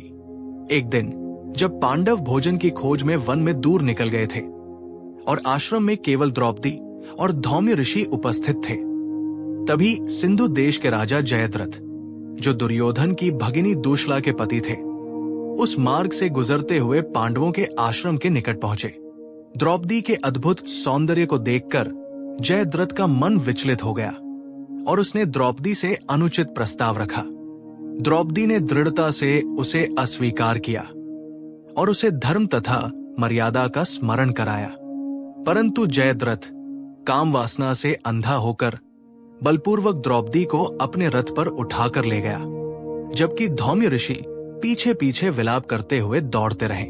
जब पांडव आश्रम लौटे और उन्हें यह ज्ञात हुआ कि द्रौपदी का अपहरण हो गया है, तो उनके क्रोध की कोई सीमा नहीं रही। युधिष्ठिर ने तुरंत धौम्य ऋषि से मार्ग की दिशा जानी और भीम तथा अर्जुन तत्काल जयद्रथ का पीछा करने निकल पड़े। कुछ ही समय में वे जयद्रथ की सेना तक पहुंच गए और भीषण युद्ध आरंभ हो गया। अर्जुन ने अपने दिव्य अस्त्रों के बल पर जयद्रथ की संपूर्ण सेना को परास्त कर दिया और भीम ने जयद्रथ को रथ से खींचकर भूमि पर पटक दिया। भीम अपने अपार क्रोध में जयद्रथ का वध करना चाहते थे, परंतु द्रौपदी और युधिष्ठिर ने उन्हें रोका, इसलिए नहीं कि जयद्रथ का अपराध क्षमा योग्य था, अपितु इसलिए कि जयद्रथ दूशला का पति था और उसकी मृत्यु से दूशला विधवा हो जाती, जो युधिष्ठिर के अनुसार अनुचित होता, क्योंकि दूशला का इस अपराध में कोई हाथ नहीं था। युधिष्ठिर के निर्देश पर भीम ने जयद्रथ को मृत्युदंड नहीं दिया, परंतु उसे अपमानित अवश्य किया। उन्होंने जयद्रथ के मस्तक के बाल 5 स्थानों पर मूड़ दिए, ये दर्शाने के लिए कि वो पांडवों का दास बन गया है, और फिर उसे इस अपमानित अवस्था में युधिष्ठिर के सम्मुख प्रस्तुत किया गया।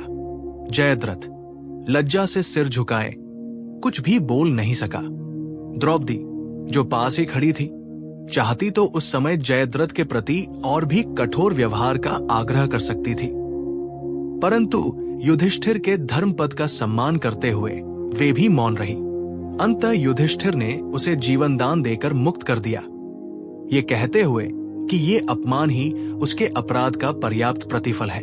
जयद्रथ इस अपमान से आहत होकर हिमालय गया और वहां भगवान शिव की कठोर तपस्या की, ये वरदान मांगते हुए कि वो किसी दिन युद्ध में अर्जुन को परास्त कर सके। शिव ने उसे ये वरदान दिया कि वो अन्य 4 पांडवों को एक दिन के लिए रोक सकेगा, परंतु अर्जुन को कदापि परास्त नहीं कर सकेगा।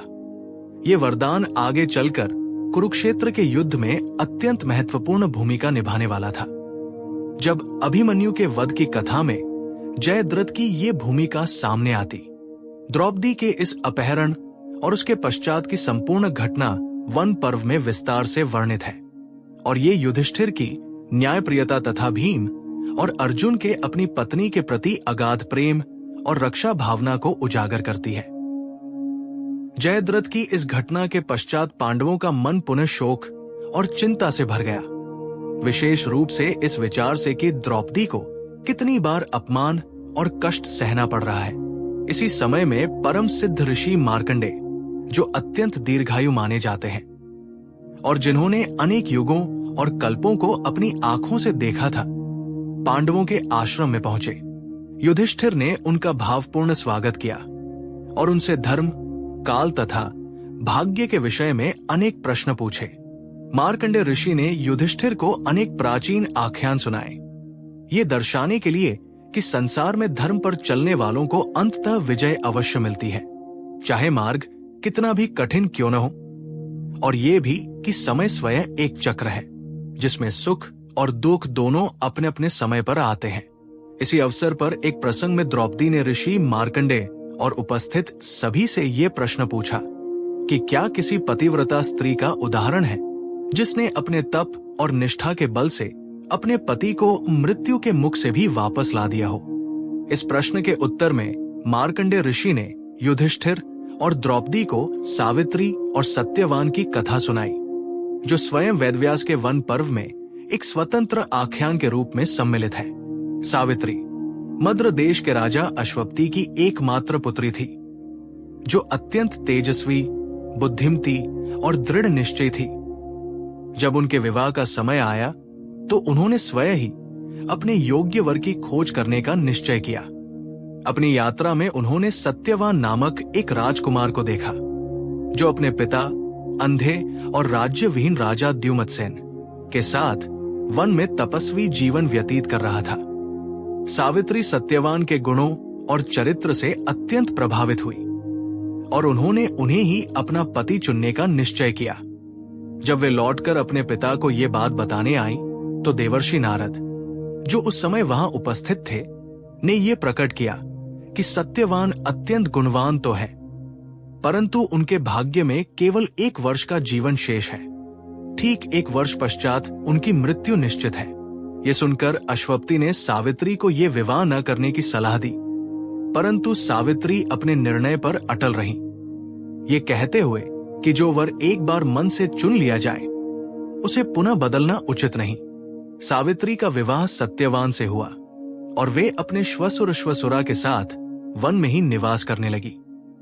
राजसी सुख सुविधाओं को त्याग कर एक तपस्विनी का जीवन अंगीकार करते हुए समय धीरे धीरे व्यतीत होता गया और सावित्री के मन में वो निश्चित दिन सदा स्मरण रहता जब नारद ने सत्यवान की मृत्यु की भविष्यवाणी की थी।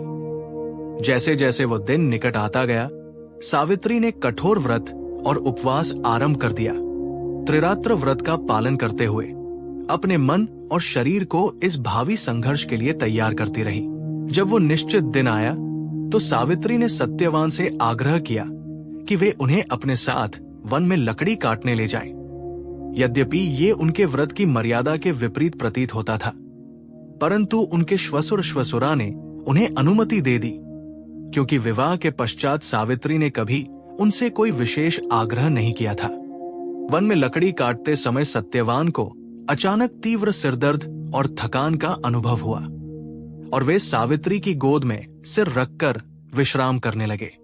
कुछ ही समय पश्चात सावित्री ने देखा कि एक दिव्य, तेजस्वी परंतु भयावह पुरुष उनके निकट आ रहे हैं, जो साक्षात यमराज थे।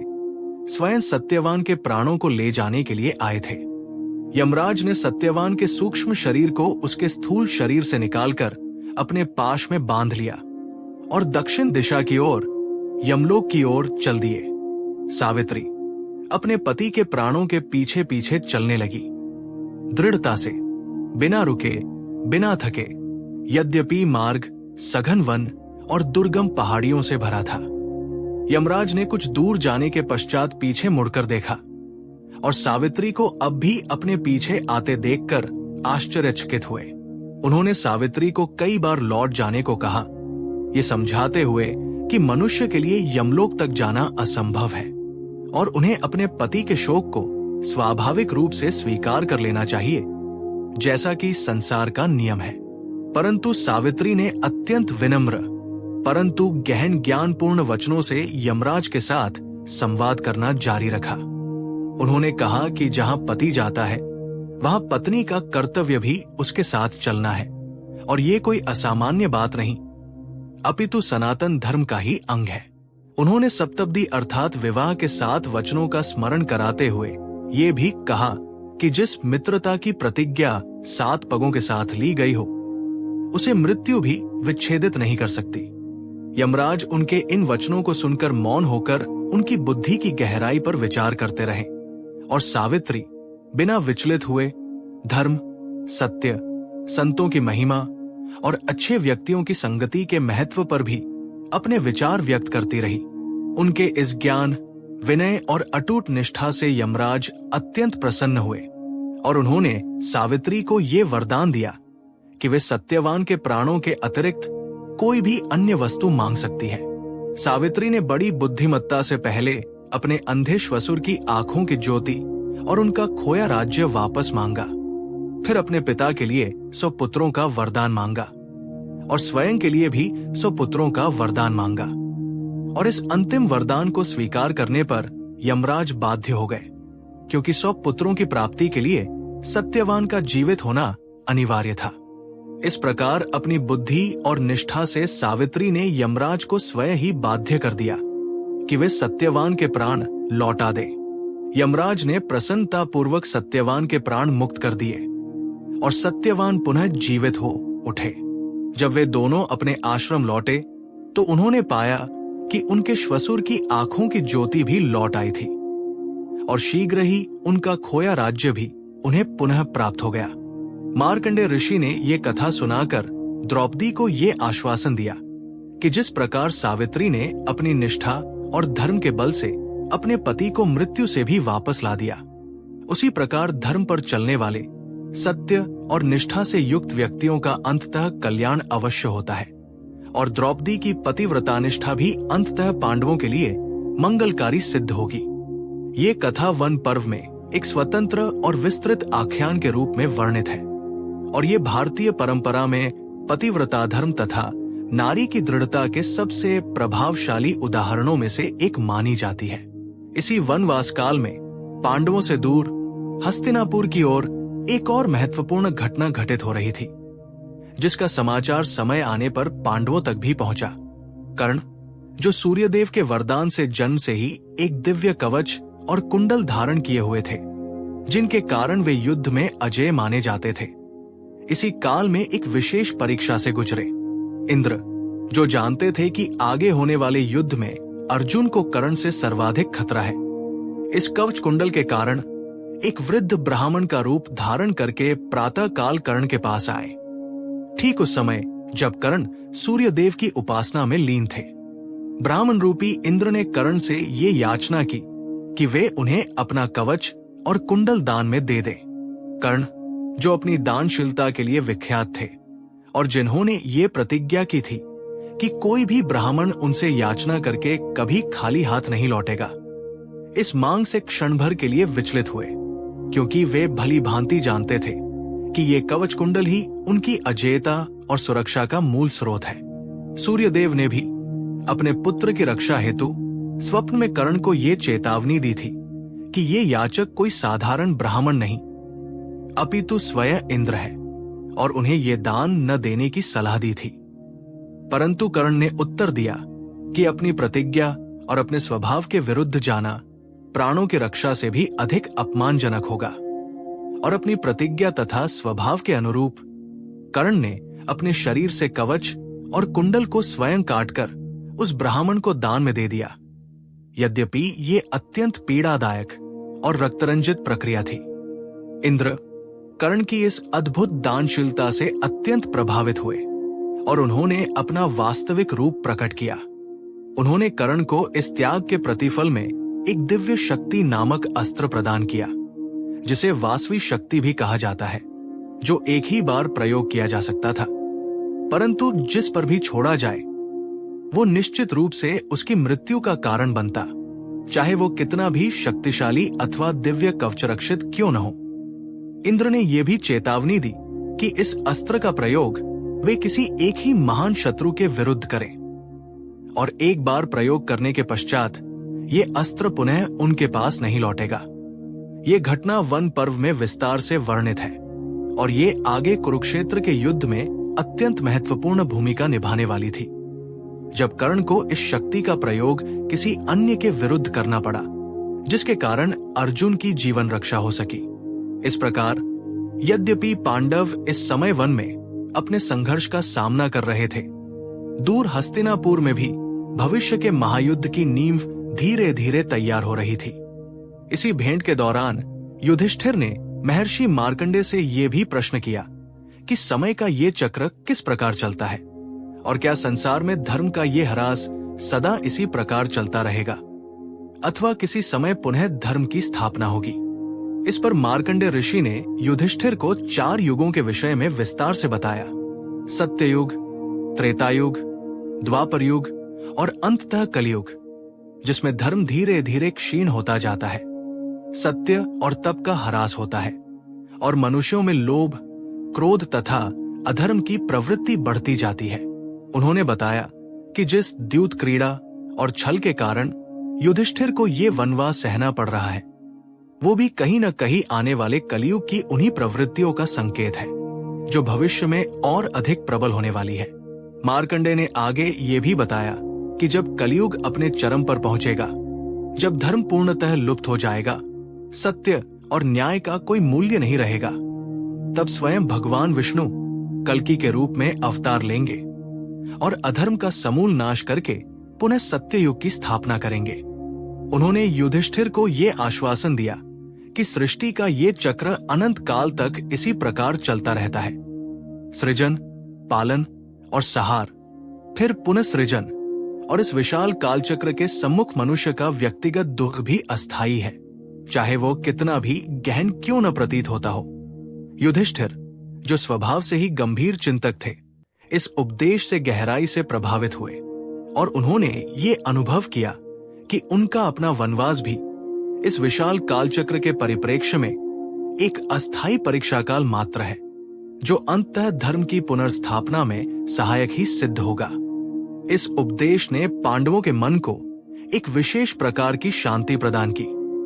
जब कोई व्यक्ति ये समझ लेता है कि उसका व्यक्तिगत संघर्ष एक विशाल चक्रीय व्यवस्था का ही एक भाग है, तो उसका दुख हल्का होने लगता है और उसमें धैर्य धारण करने की क्षमता बढ़ जाती है। मार्कंडेय ऋषि का ये उपदेश महाभारत के वन पर्व में मार्कंडेय समास्या पर्व के नाम से संकलित है और ये हिंदू कालगणना तथा युग चक्र की अवधारणा के सबसे प्राचीन और प्रामाणिक स्रोतों में से एक माना जाता है। इस उपदेश के पश्चात ही मार्कंडेय ऋषि ने द्रौपदी के प्रश्न पर सावित्री की कथा सुनाई, जिससे ये स्पष्ट होता है कि ये संपूर्ण भेंट युधिष्ठिर और द्रौपदी दोनों के लिए भिन्न भिन्न प्रकार से गहन आध्यात्मिक शिक्षा का स्रोत बनी। सावित्री की कथा सुनाने के अतिरिक्त इसी अवसर पर महर्षि मार्कंडेय ने युधिष्ठिर और द्रौपदी को एक अन्य अत्यंत प्राचीन इतिहास भी सुनाया, जिसे उन्होंने रामायण की कथा के रूप में प्रस्तुत किया, ये दर्शाने के लिए कि द्रौपदी का अपहरण और उनका कष्ट अकेला उदाहरण नहीं है, अपितु प्राचीन काल में भी महान धर्मात्मा राजाओं की पत्नियों को इस प्रकार के भीषण संकट का सामना करना पड़ा था और अंततः धर्म और सत्य की ही विजय हुई थी। मार्कंडेय ने बताया कि अयोध्या के राजा दशरथ के सबसे बड़े पुत्र राम अपने पिता के वचन की रक्षा हेतु अपनी पत्नी सीता और भाई लक्ष्मण के साथ 14 वर्षों के लिए वन को चले गए थे। यद्यपि वे स्वयं राज्य के उत्तराधिकारी थे, ये त्याग पिता की प्रतिज्ञा और धर्म की रक्षा के लिए किया गया था। ठीक उसी प्रकार जैसे युधिष्ठिर ने अपने वचन और क्षत्रिय धर्म की रक्षा हेतु वनवास स्वीकार किया था। वन में विचरण करते हुए एक दिन लंका के अधिपति रावण ने, जो अपने बल और माया दोनों में अत्यंत प्रबल था, कपटपूर्ण ढंग से एक स्वर्ण मृग का रूप रचकर राम को दूर भेजा और इस अवसर का लाभ उठाते हुए सीता का बलपूर्वक अपहरण कर लिया। उन्हें अपने पुष्पक विमान में लंका ले गया। राम और लक्ष्मण ने सीता की खोज में अनेक वन और पर्वत छान मारे। अंततः वानरराज सुग्रीव और उनके अत्यंत बलशाली सेनापति हनुमान से उनकी मित्रता हुई। यही वही हनुमान थे जिनसे भीम की भेंट गंधमादन पर्वत पर हुई थी। इस प्रकार ये दो कथाएं एक ही महान चरित्र से परस्पर जुड़ी हुई है। हनुमान ने समुद्र पार करके लंका में सीता का पता लगाया और उन्हें राम का संदेश दिया, ये आश्वासन देते हुए कि राम शीघ्र ही उन्हें मुक्त कराने आएंगे। सीता, जो रावण की अशोक वाटिका में बंदी बनाई गई थी, अपने पातिव्रत्य धर्म पर अटल रही। रावण के समस्त प्रलोभनों और धमकियों को दृढ़ता से अस्वीकार करती रही। तत्पश्चात राम ने वानरों और भालुओं की एक विशाल सेना संगठित की, समुद्र पर सेतु का निर्माण करवाया और लंका पर आक्रमण किया। ये युद्ध अत्यंत भीषण था, जिसमें रावण के अनेक शक्तिशाली भाई और पुत्र मारे गए और अंततः राम ने स्वयं रावण का वध कर दिया। सीता को मुक्त कराने के पश्चात उनकी पवित्रता के प्रति किसी भी संदेह को दूर करने के लिए सीता ने अग्नि परीक्षा दी, जिससे ये प्रमाणित हो गया कि उनका शील और पातिव्रत्य पूर्णतः निष्कलंक था। इसके पश्चात राम, सीता और लक्ष्मण 14 वर्षों का वनवास पूर्ण करके अयोध्या लौटे, जहां राम का राज्याभिषेक हुआ और उनका शासन धर्म तथा न्याय का आदर्श उदाहरण बन गया। मार्कंडेय ऋषि ने ये कथा सुनाकर द्रौपदी को ये समझाया कि जिस प्रकार सीता ने रावण की बंदी बनकर भी अपने धर्म और शील की रक्षा की और अंततः धर्म की विजय हुई, उसी प्रकार द्रौपदी का धैर्य और पातिव्रत्य भी अंततः पांडवों के लिए विजय और सम्मान लेकर आएगा। ये रामोपाख्यान, जिसे मार्कंडेय ने पांडवों को सुनाया, स्वयं वेदव्यास के वन पर्व में एक स्वतंत्र संक्षिप्त इतिहास के रूप में सम्मिलित है और ये इस बात का प्रमाण है कि प्राचीन भारतीय परंपरा में धर्म, सत्य और निष्ठा की विजय की कथाएं किस प्रकार एक दूसरे से जुड़कर पीढ़ी दर पीढ़ी संकट के समय में लोगों को धैर्य और आशा प्रदान करती रही है। धीरे धीरे 12 वर्षों का ये दीर्घ वनवास अपने अंतिम चरण की ओर बढ़ने लगा। पांडव अब द्वैतवन में निवास कर रहे थे और ये अनुभव करते हुए कि अज्ञातवास का 13वां वर्ष अब निकट है, उनके मन में एक भिन्न प्रकार की व्यग्रता व्याप्त होने लगी थी। ये सोचकर कि आगे कहा, किस रूप में और किस प्रकार वे छिपकर अपना वर्ष व्यतीत करेंगे। परंतु इससे पहले वनवास के अंतिम दिनों में एक ऐसी घटना घटी जो संपूर्ण महाभारत की सबसे गूढ़ और शिक्षाप्रद कथाओं में से एक मानी जाती है। यक्ष प्रश्न का प्रसंग। एक दिन एक ब्राह्मण, जिसका अग्नि मंथन यंत्र, यज्ञ की अग्नि प्रज्वलित करने का साधन, एक मृग के सींगों में उलझकर वन में कहीं खो गया था। अत्यंत व्याकुल होकर पांडवों के पास सहायता की याचना करते हुए आया। युधिष्ठिर ने अपने भाइयों को उस मृग को खोजने और वो यंत्र पुनः प्राप्त करने का आदेश दिया, क्योंकि ब्राह्मण की सहायता करना उनके धर्म का अंग था। चारों भाई उस मृग की खोज में वन में दूर तक निकल गए, परंतु मृग उनकी दृष्टि से ओझल होता रहा। भटकते भटकते थकान और प्यास से व्याकुल होकर वे एक के बाद एक स्थिति में पहुंचे कि उन्हें जल की अत्यंत आवश्यकता महसूस हुई। पहले नकुल एक सरोवर के निकट पहुंचे और उन्होंने वहां स्वच्छ शीतल जल देखा। जैसे ही वे उस जल को पीने के लिए झुके, एक अदृश्य वाणी ने उन्हें चेतावनी दी कि इस सरोवर का जल पीने से पहले उन्हें कुछ प्रश्नों के उत्तर देने होंगे, अन्यथा परिणाम घातक होगा। नकुल प्यास से इतने व्याकुल थे कि उन्होंने इस चेतावनी की अवहेलना की, जल पी लिया और उसी क्षण मूर्छित होकर भूमि पर गिर पड़े। जब वे बहुत समय तक नहीं लौटे तो युधिष्ठिर ने सहदेव को उनकी खोज में भेजा। सहदेव भी उस सरोवर तक पहुंचे, अपने भाई को भूमि पर पड़ा देखा और शोकाकुल होकर वे भी उस जल की ओर बढ़े। वही चेतावनी सुनी, उसे भी अनसुना किया, जल पिया और वे भी मूर्छित होकर गिर पड़े। इसी प्रकार भीम और तत्पश्चात अर्जुन भी एक एक करके उस सरोवर तक पहुंचे। अपने भाइयों को मृत्युल्य अवस्था में पड़ा देखकर क्रोधित और व्याकुल हुए। अदृश्य वाणी की चेतावनी को महत्व न देते हुए जल पिया और वे भी उसी अवस्था को प्राप्त हो गए। जब चारों भाई बहुत समय तक नहीं लौटे तो युधिष्ठिर स्वयं उनकी खोज में निकले। मार्ग में चलते हुए उनका हृदय आशंका से भारी होता गया और अंततः जब वे उस सरोवर के तट पर पहुंचे तो उन्होंने अपने 4 भाइयों को भूमि पर निष्प्राण अवस्था में पड़ा देखा।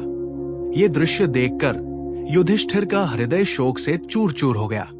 उन्होंने विलाप करते हुए ये सोचने का प्रयास किया कि ये किसका कार्य हो सकता है, कोई शत्रु, कोई शाप अथवा कोई अन्य अदृश्य शक्ति।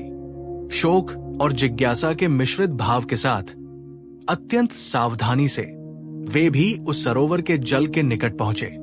जैसे ही युधिष्ठिर ने जल स्पर्श करना चाहा, वही अदृश्य वाणी पुनः गूंजी और इस बार उसने स्पष्ट रूप से अपना परिचय दिया।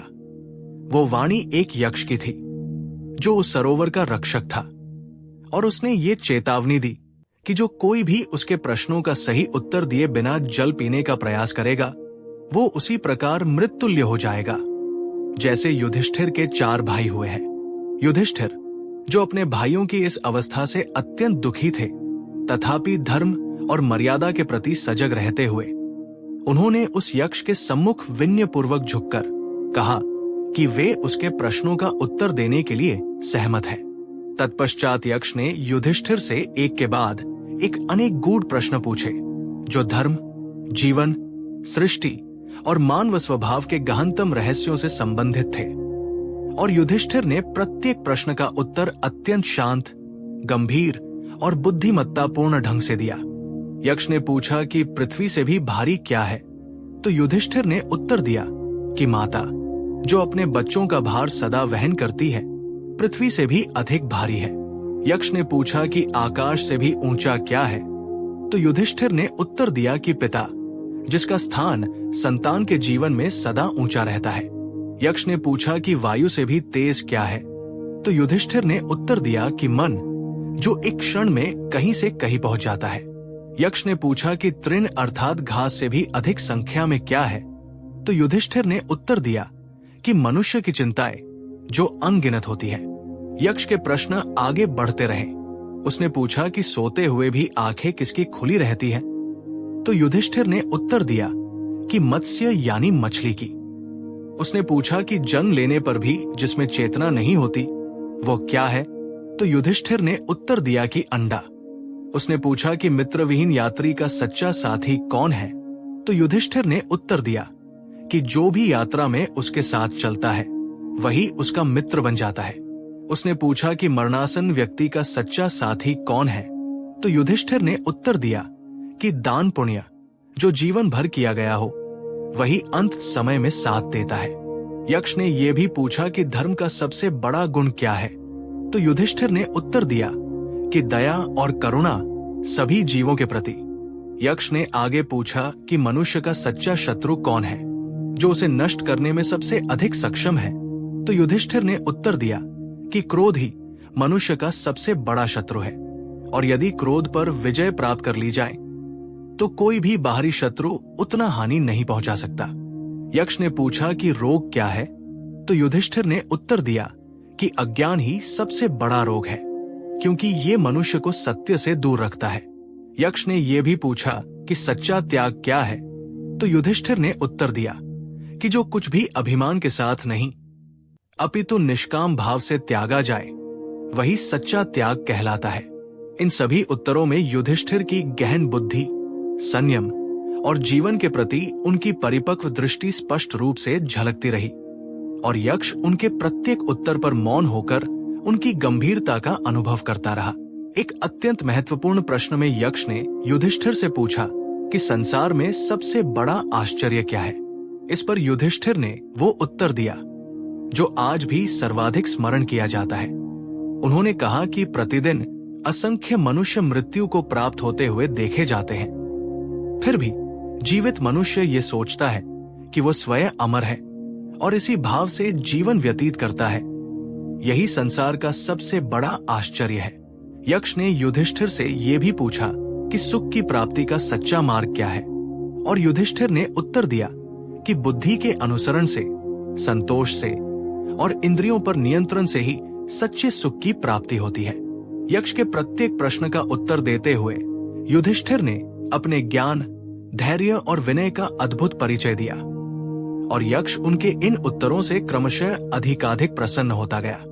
अंततः समस्त प्रश्नों के उत्तर सुनकर यक्ष ने युधिष्ठिर से कहा कि वह उनसे अत्यंत प्रसन्न है और उन्हें एक वरदान मांगने का अवसर देता है। वे अपने चारों मृत भाइयों में से किसी एक को पुनर्जीवित करने का वर मांग सकते हैं। युधिष्ठिर ने बिना क्षण भर भी विचार किए नकुल के पुनर्जीवन का वर मांगा। ये सुनकर यक्ष को आश्चर्य हुआ और उसने पूछा कि भीम और अर्जुन जो शक्ति और पराक्रम में सर्वश्रेष्ठ है, उनके स्थान पर युधिष्ठिर ने अपने विमाता पुत्र नकुल को क्यों चुना। इस प्रश्न के उत्तर में युधिष्ठिर ने वो वचन कहा जो उनकी धर्मपरायणता और निष्पक्षता का सबसे गहन प्रमाण है। उन्होंने कहा कि उनकी दोनों माताओं कुंती और माद्री के प्रति समान कर्तव्य है और ये उचित नहीं होगा कि कुंती के सभी पुत्र जीवित रहें जबकि माद्री का कोई भी पुत्र जीवित न रहे। धर्म और न्याय की दृष्टि से नकुल का जीवित रहना ही उचित है ताकि दोनों माताओं के प्रति उनका कर्तव्य पूर्ण हो सके। यक्ष जो वास्तव में स्वयं धर्मराज थे, यमराज ही यक्ष का रूप धारण करके ये परीक्षा ले रहे थे। युधिष्ठिर की इस अद्भुत निष्पक्षता, धर्मपरायणता और सत्यनिष्ठा से अत्यंत प्रसन्न हुए। उन्होंने अपना वास्तविक रूप प्रकट किया और युधिष्ठिर को ये बताया कि ये संपूर्ण परीक्षा उन्होंने स्वयं युधिष्ठिर के धर्म की गहराई परखने के लिए रची थी। इसके पश्चात धर्मराज ने अपने आशीर्वाद से चारों पांडवों नकुल, सहदेव, भीम और अर्जुन को पुनर्जीवित कर दिया और वे सभी स्वस्थ होकर उठ बैठे जैसे कुछ हुआ ही न हो। धर्मराज ने युधिष्ठिर को ये अतिरिक्त वरदान भी दिया कि आगे आने वाले अज्ञातवास के 13वें वर्ष में चाहे वे किसी भी रूप में किसी भी स्थान पर रहें, कोई भी उन्हें पहचान नहीं सकेगा, जिससे उनकी प्रतिज्ञा भंग होने का भय समाप्त हो गया। यह आशीर्वाद देकर धर्मराज अंतर्धान हो गए और पांडव अपने खोए हुए ब्राह्मण के अरणयंत्र को भी पुनः प्राप्त करके बड़ी प्रसन्नता और नए आत्मविश्वास के साथ अपने आश्रम की ओर लौट चले। ये संपूर्ण यक्ष प्रश्न का प्रसंग वेदव्यास के वन पर्व के अंतिम अध्यायों में वर्णित है और ये न केवल युधिष्ठिर के अद्भुत ज्ञान और धर्मनिष्ठा को उजागर करता है, अपितु ये भी संकेत देता है कि 12 वर्षों के इस दीर्घ कष्टपूर्ण वनवास ने पांडवों को किस प्रकार आत्मिक रूप से इतना परिपक्व और सुदृढ़ बना दिया था कि वे अब आगे आने वाले अज्ञातवास और अंततः महायुद्ध का सामना करने के लिए पूर्णतः तत्पर थे। इस प्रकार 12 वर्षों का वनवास अपने अंत को प्राप्त हुआ। जिस दिन पांडव द्यूत सभा से पराजित होकर हस्तिनापुर से निकले थे, वे शोक, अपमान और असहायता से भरे हुए थे। उनके पास न राज्य था, न सेना, न कोई निश्चित आश्रय। परंतु जिस दिन ये 12 वर्ष पूर्ण हुए, वे ज्ञान, तप, दिव्य अस्त्रों, अनुभव और अटूट धर्मनिष्ठा से समृद्ध हो चुके थे। उन्होंने देवताओं से अस्त्र प्राप्त किए थे, ऋषियों से ज्ञान प्राप्त किया था और स्वयं अपने भीतर कठिन से कठिन परिस्थितियों में भी धर्म पर स्थिर रहने की क्षमता विकसित कर ली थी। यक्ष प्रश्न की यह घटना इस संपूर्ण यात्रा की मानो पूर्णा होती थी। ये प्रमाणित करती हुई कि सत्य, धर्म और विनय के मार्ग पर चलने वाला व्यक्ति चाहे कितनी भी विपत्तियों से क्यों न गुजरे, अंततः विजयी होता है। और यही युधिष्ठिर तथा उनके भाइयों के लिए अगले और भी अधिक चुनौतीपूर्ण वर्ष अज्ञातवास के लिए सबसे बड़ा संबल बना। इस प्रकार पांडवों के 12 वर्षों के वनवास की ये कथा यहां पूर्ण होती है। शोक से आरंभ हुई ये यात्रा अंतर्ज्ञान, तप, दिव्य अस्त्रों और अटूट धर्म निष्ठा की विजय गाथा बनकर समाप्त हुई।